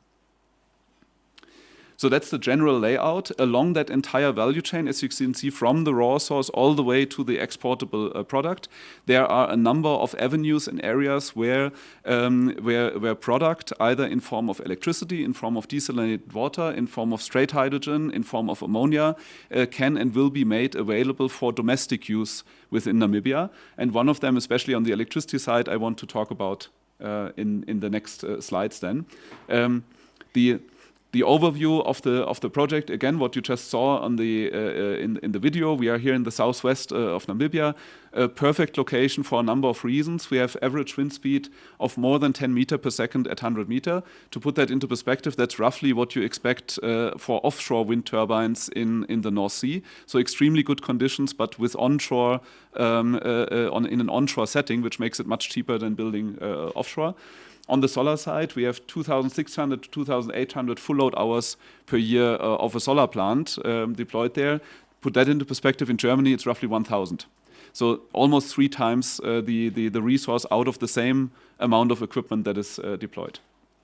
And then you see the project area where the primary energy is harvested. Primary energy then converted into the hydrogen, and the hydrogen as the vector that is basically the raw material, then going into the industrial side where then we produce ammonia. Subsequent projects might decide to go for methanol, might decide to go for iron ore reduction, might decide to supply domestic markets, but the common vector is the hydrogen pipeline that enables to evacuate energy in form of hydrogen from this entire project area. The overall, just a few key figures of the project: 5 to 6 gigawatt renewables, wind and solar, 3 gigawatt electrolyzer, roughly 10 billion investment, total investment. The green hydrogen, green ammonia output is 300,000 tons per year of hydrogen. That's roughly 2 million tons of ammonia per year. To put that into perspective again, we said before that we need 300 million tons of hydrogen to go into tradable products globally. Here we have 300,000 tons, so that means Hyphen is 1 per mil or 0.1% of the total global hydrogen demand. Very large project, but still only 0.1%. So you see the growth potential for this. In terms of job implication, socioeconomic implication, 15,000 jobs during construction and 3,000 permanent jobs in perpetuity during operation. To put a number of these things into perspective, the investment is roughly the size of the annual GDP of Namibia. So that's what we've heard throughout the whole session already. The hydrogen economy is truly a game changer for the entire Namibian economy. It's much more than one individual project. It's a whole industry where we are at the beginning of an S-curve, and Hyphen is just the icebreaker, basically to make the room and make the space available for the other 49 projects that we hope will come soon in Namibia.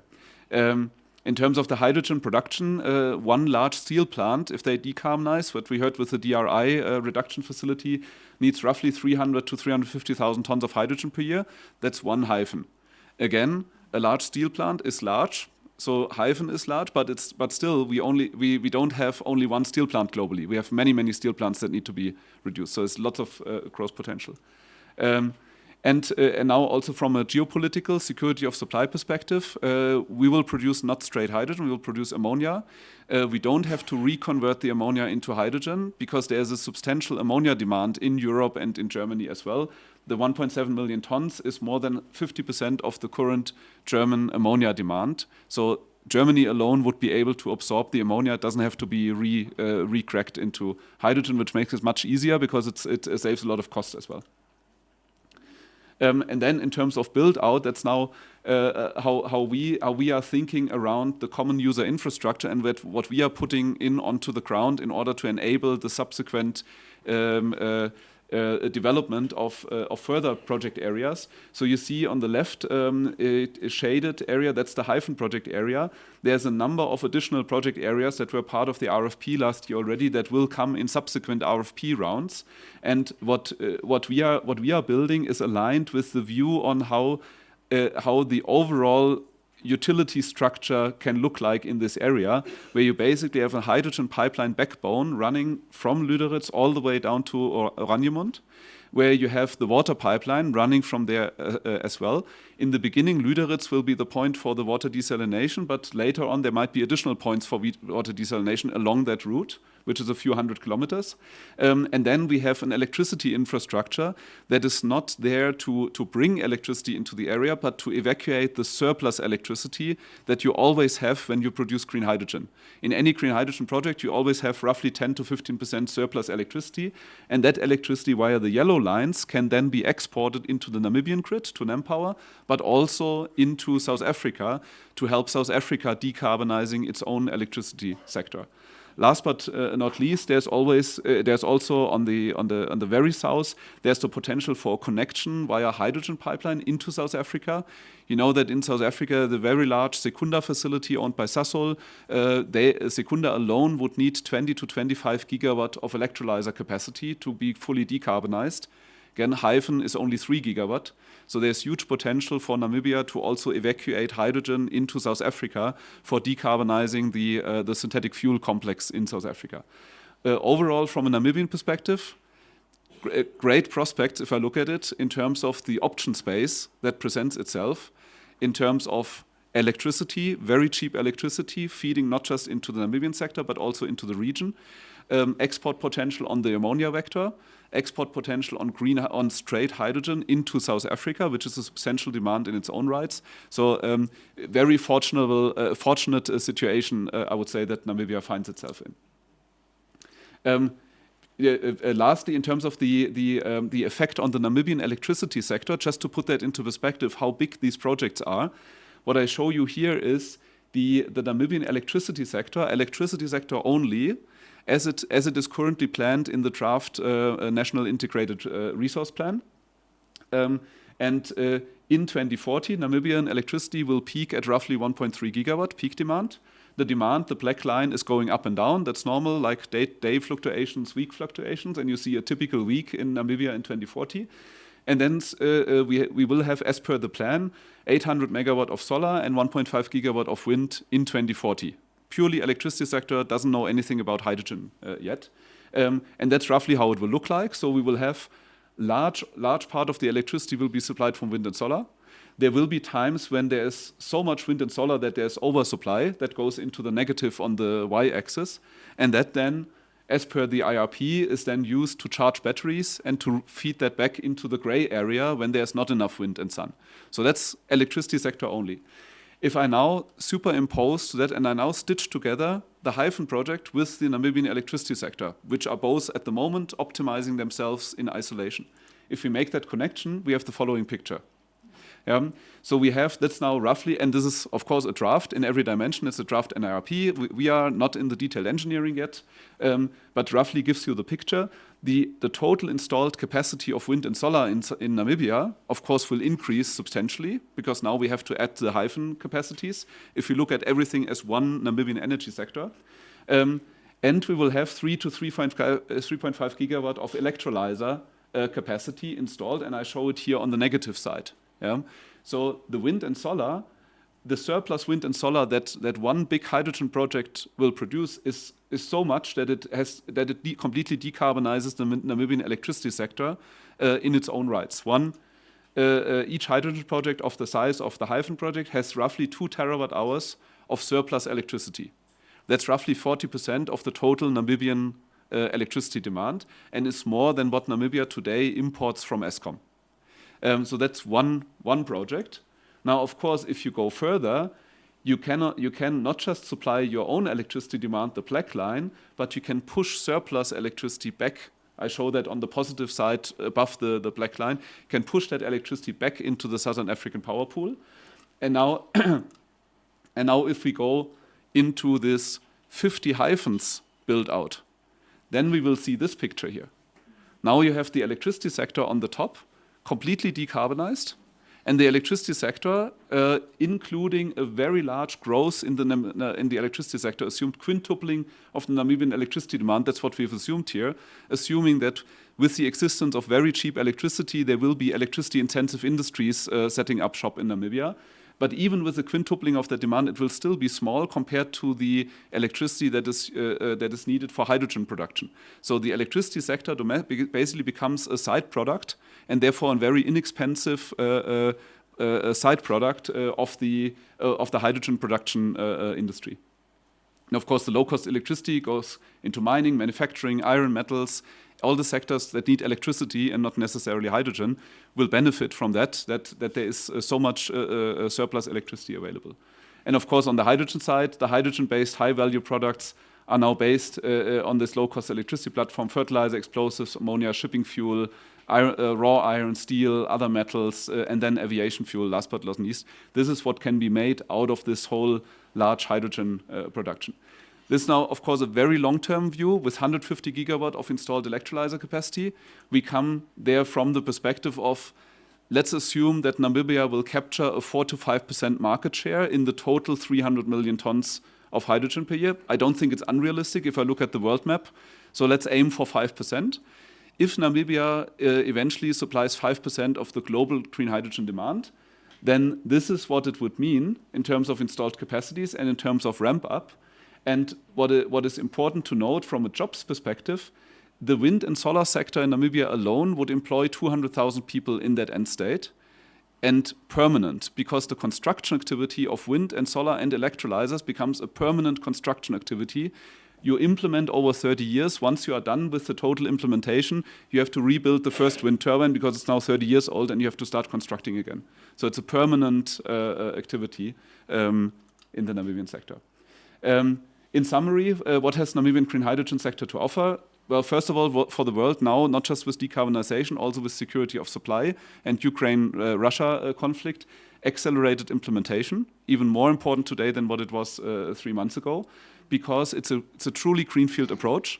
There is no incumbent inertia. With incumbent, I mean like a big coal industry complex, for example. That has something to lose if there's now something new being built. It's a big problem. We see it in every country, including Germany and, of course, South Africa as well. Brand new hydrogen regulations tax regime for a cookie cutter approach type of implementation. And it's highly scalable. There's vast available land for which Hyphen lays the foundation on the technical and regulatory side for copy-paste expansion. A very strong decarbonization lever from green hydrogen in Namibia in multiple dimensions. First, for Namibia, complete decarbonization of the entire Namibian energy sector, not just electricity, by the end of this decade. Absolutely feasible. But furthermore, decarbonization of the region. Namibia becoming a lever to decarbonize South Africa and helping South Africa to decarbonize on the back of surplus electricity and later hydrogen as well. And it's a very resource-efficient decarbonization of the world at large, thanks to the best combined solar and wind resources, with Namibia standing for 5% of the global tradable hydrogen demand in the long run. On the economic side, of course, Namibian economic development, it's a generational task to become fully industrialized economy by 2050. There are vast downstream opportunities for Namibia in steelmaking, ore reduction, synfuels, as well as electricity-intensive industries. And there are also upstream opportunities in manufacturing, because once you are in this mode of building 5 gigawatt of new wind every year in Namibia, nobody will ship the turbines around the globe to build this. It's very obvious that there will be an upstream manufacturing base establishing itself. And of course, from a geopolitical perspective, Namibia is a potential supplier country, energy supplier country of the global south that is democratic, adheres to the rule of law, protects human rights. So from a demand perspective, Europe specifically, it's a very attractive partner to be an energy supplier in this long-term decarbonized energy system.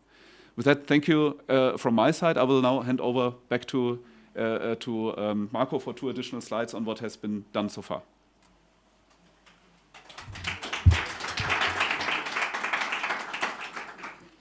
Thanks, Tobias.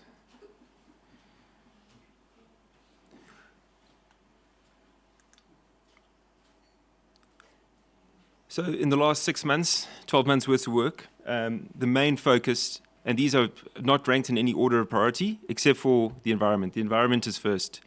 It's a very sensitive environment, and we have to be very, very careful in working in this environment. So we spend a lot of time with our experts, with specialists who have written their PhD thesis on the Saarkheb in order to find the most environmentally sustainable way in order to develop in this sensitive area. We will comply with the highest international standards in respect of this project. We've luckily this has been a very busy week. We've also been down in the south of Namibia. We had a road trip down to the Karas region. Our teams were I was personally in Luderitz. Our teams were then in Keertmanshoop, in Oranjemund, in Aus, engaging with the local community, trying to understand from the community where the pressure points are, where the opportunities are, how the communities are seeing this this development of this industry, particularly when it comes to socioeconomic development. There's a massive outcry for jobs in that region. You can feel the need of people for economic opportunity that has passed them by.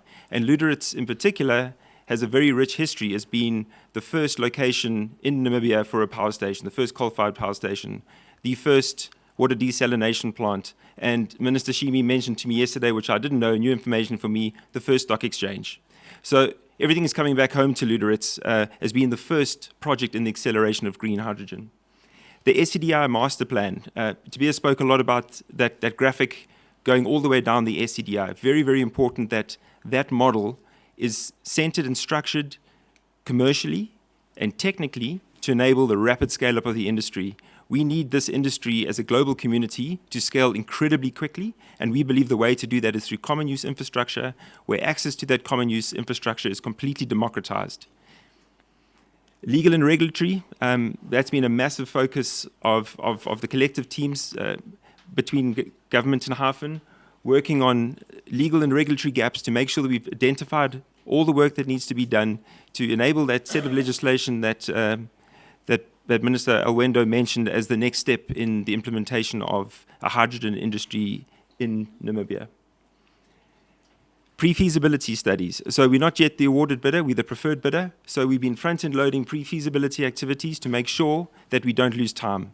Time is essential both for Namibia in terms of economic growth, but also for the world in terms of ensuring that we achieve global decarbonization as quickly as possible. So everything we do is about accelerating time and decreasing the impact on the environment. Socioeconomic development, I touched on that a little bit, very, very important. We're working closely with the Government of Namibia in working out how this industry will impact upon Namibia, how Namibia can capitalize on this and use the first project in the build-out of a strategy that James touched on so eloquently. The opportunity goes far beyond just the first project. Well, what does that mean in terms of timelines? So government and Hyphen have set ourselves extremely ambitious and aggressive timelines because that's what Namibia needs and that's what the world needs. So where we are currently now on that red line today, we are targeting the conclusion of what we're calling the implementation agreement. That would be the legal document that confers preferred bidder status to awarded bidder status. That then triggers the feasibility study, which we are already in full preparation for, in anticipation of that next step, to get to financial close by the third quarter of 2024. That would then enable us to start mobilization and to commence construction in early 2025, targeting a 2-year build with first gas at the end of 2026, immediately rolling on to the second project. So not demobilizing the construction teams, immediately rolling on to the next project as we move towards full-scale capacity. That is what's required. There's also further capacity beyond that 300,000 tons that can be technically achieved off that site. This is big enough to start, and this is big enough for us to accelerate the industry and support future rounds of land allocation in this area that can tap into the infrastructure that's created through this first project. I think that concludes the end of our presentation from our side. I'd just like to say a big thank you to the Namibian delegation for allowing us to come and present and update you on the progress that collectively with government we've made over the last 6 months, and we look forward to the coming years and decades working together with government in partnership to make Namibia's green hydrogen industry a reality and to help uplift the people of Namibia. Thank you very much.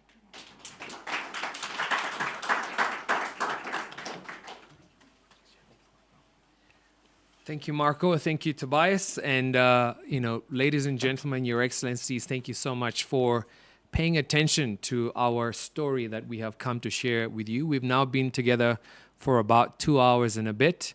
And at this juncture, I will not be the person that stands between you and your lunch. I will leave that job to our Director General, who will obviously now close the session for us.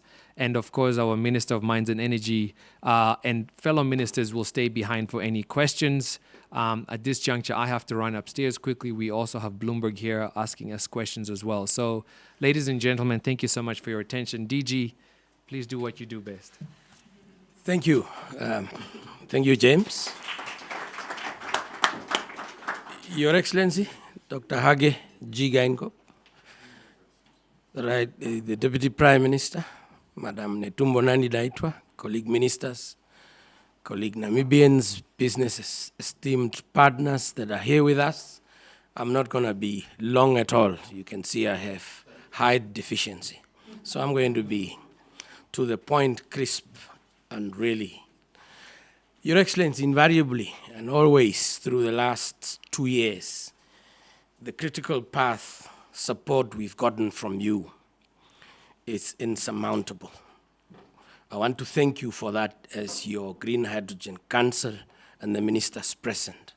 And for that, I want to propose that we thunderously applaud that leadership by a clap of hands. We couldn't have made it in the last just under 24 months from March, in fact, September 2020 at the UNGA, trolling the globe and talking up the prospect, green hydrogen, and Namibia in general. To all of you who've played a part, I want to thank you sincerely and heartily for that support. You've left your desk, you've left your other duties to be here with us. Namibia is a great story. It is a profound story. Of course, one of those that has helped us be here is also amongst us. Professor Kaufman is here with us. He's done tremendous work with us to look at the structure and how we can reform the economy and how opportunities such as green hydrogen can come to the fore. Thank you all for having been with us. We are a profound puncher as a country. We call ourselves, and we are known for being the land of the brave. Maybe we can open the bracket and say we are home of those who tackle the most difficult problems, our own economy. And that couldn't have been possible had it not been of the absolutely limitless support by the leadership and president of our country. Be with us, come to our country, open clean air, just like you see the pictures here. That's the real thing. It's not a makeup, it's a true story. And we have the sun, the resource, the wind, the resource. It'll power your necks, greening up here in the developed world. And you will help us contribute to a climate that is sustainably for the youth in the long term, post our time. Thank you all very much for having been with us.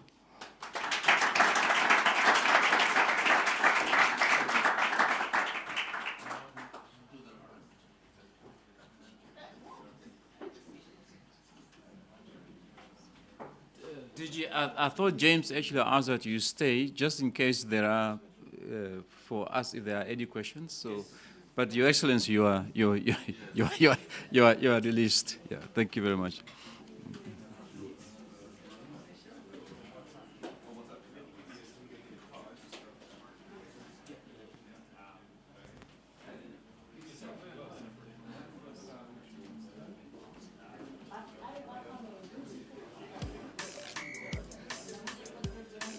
For the real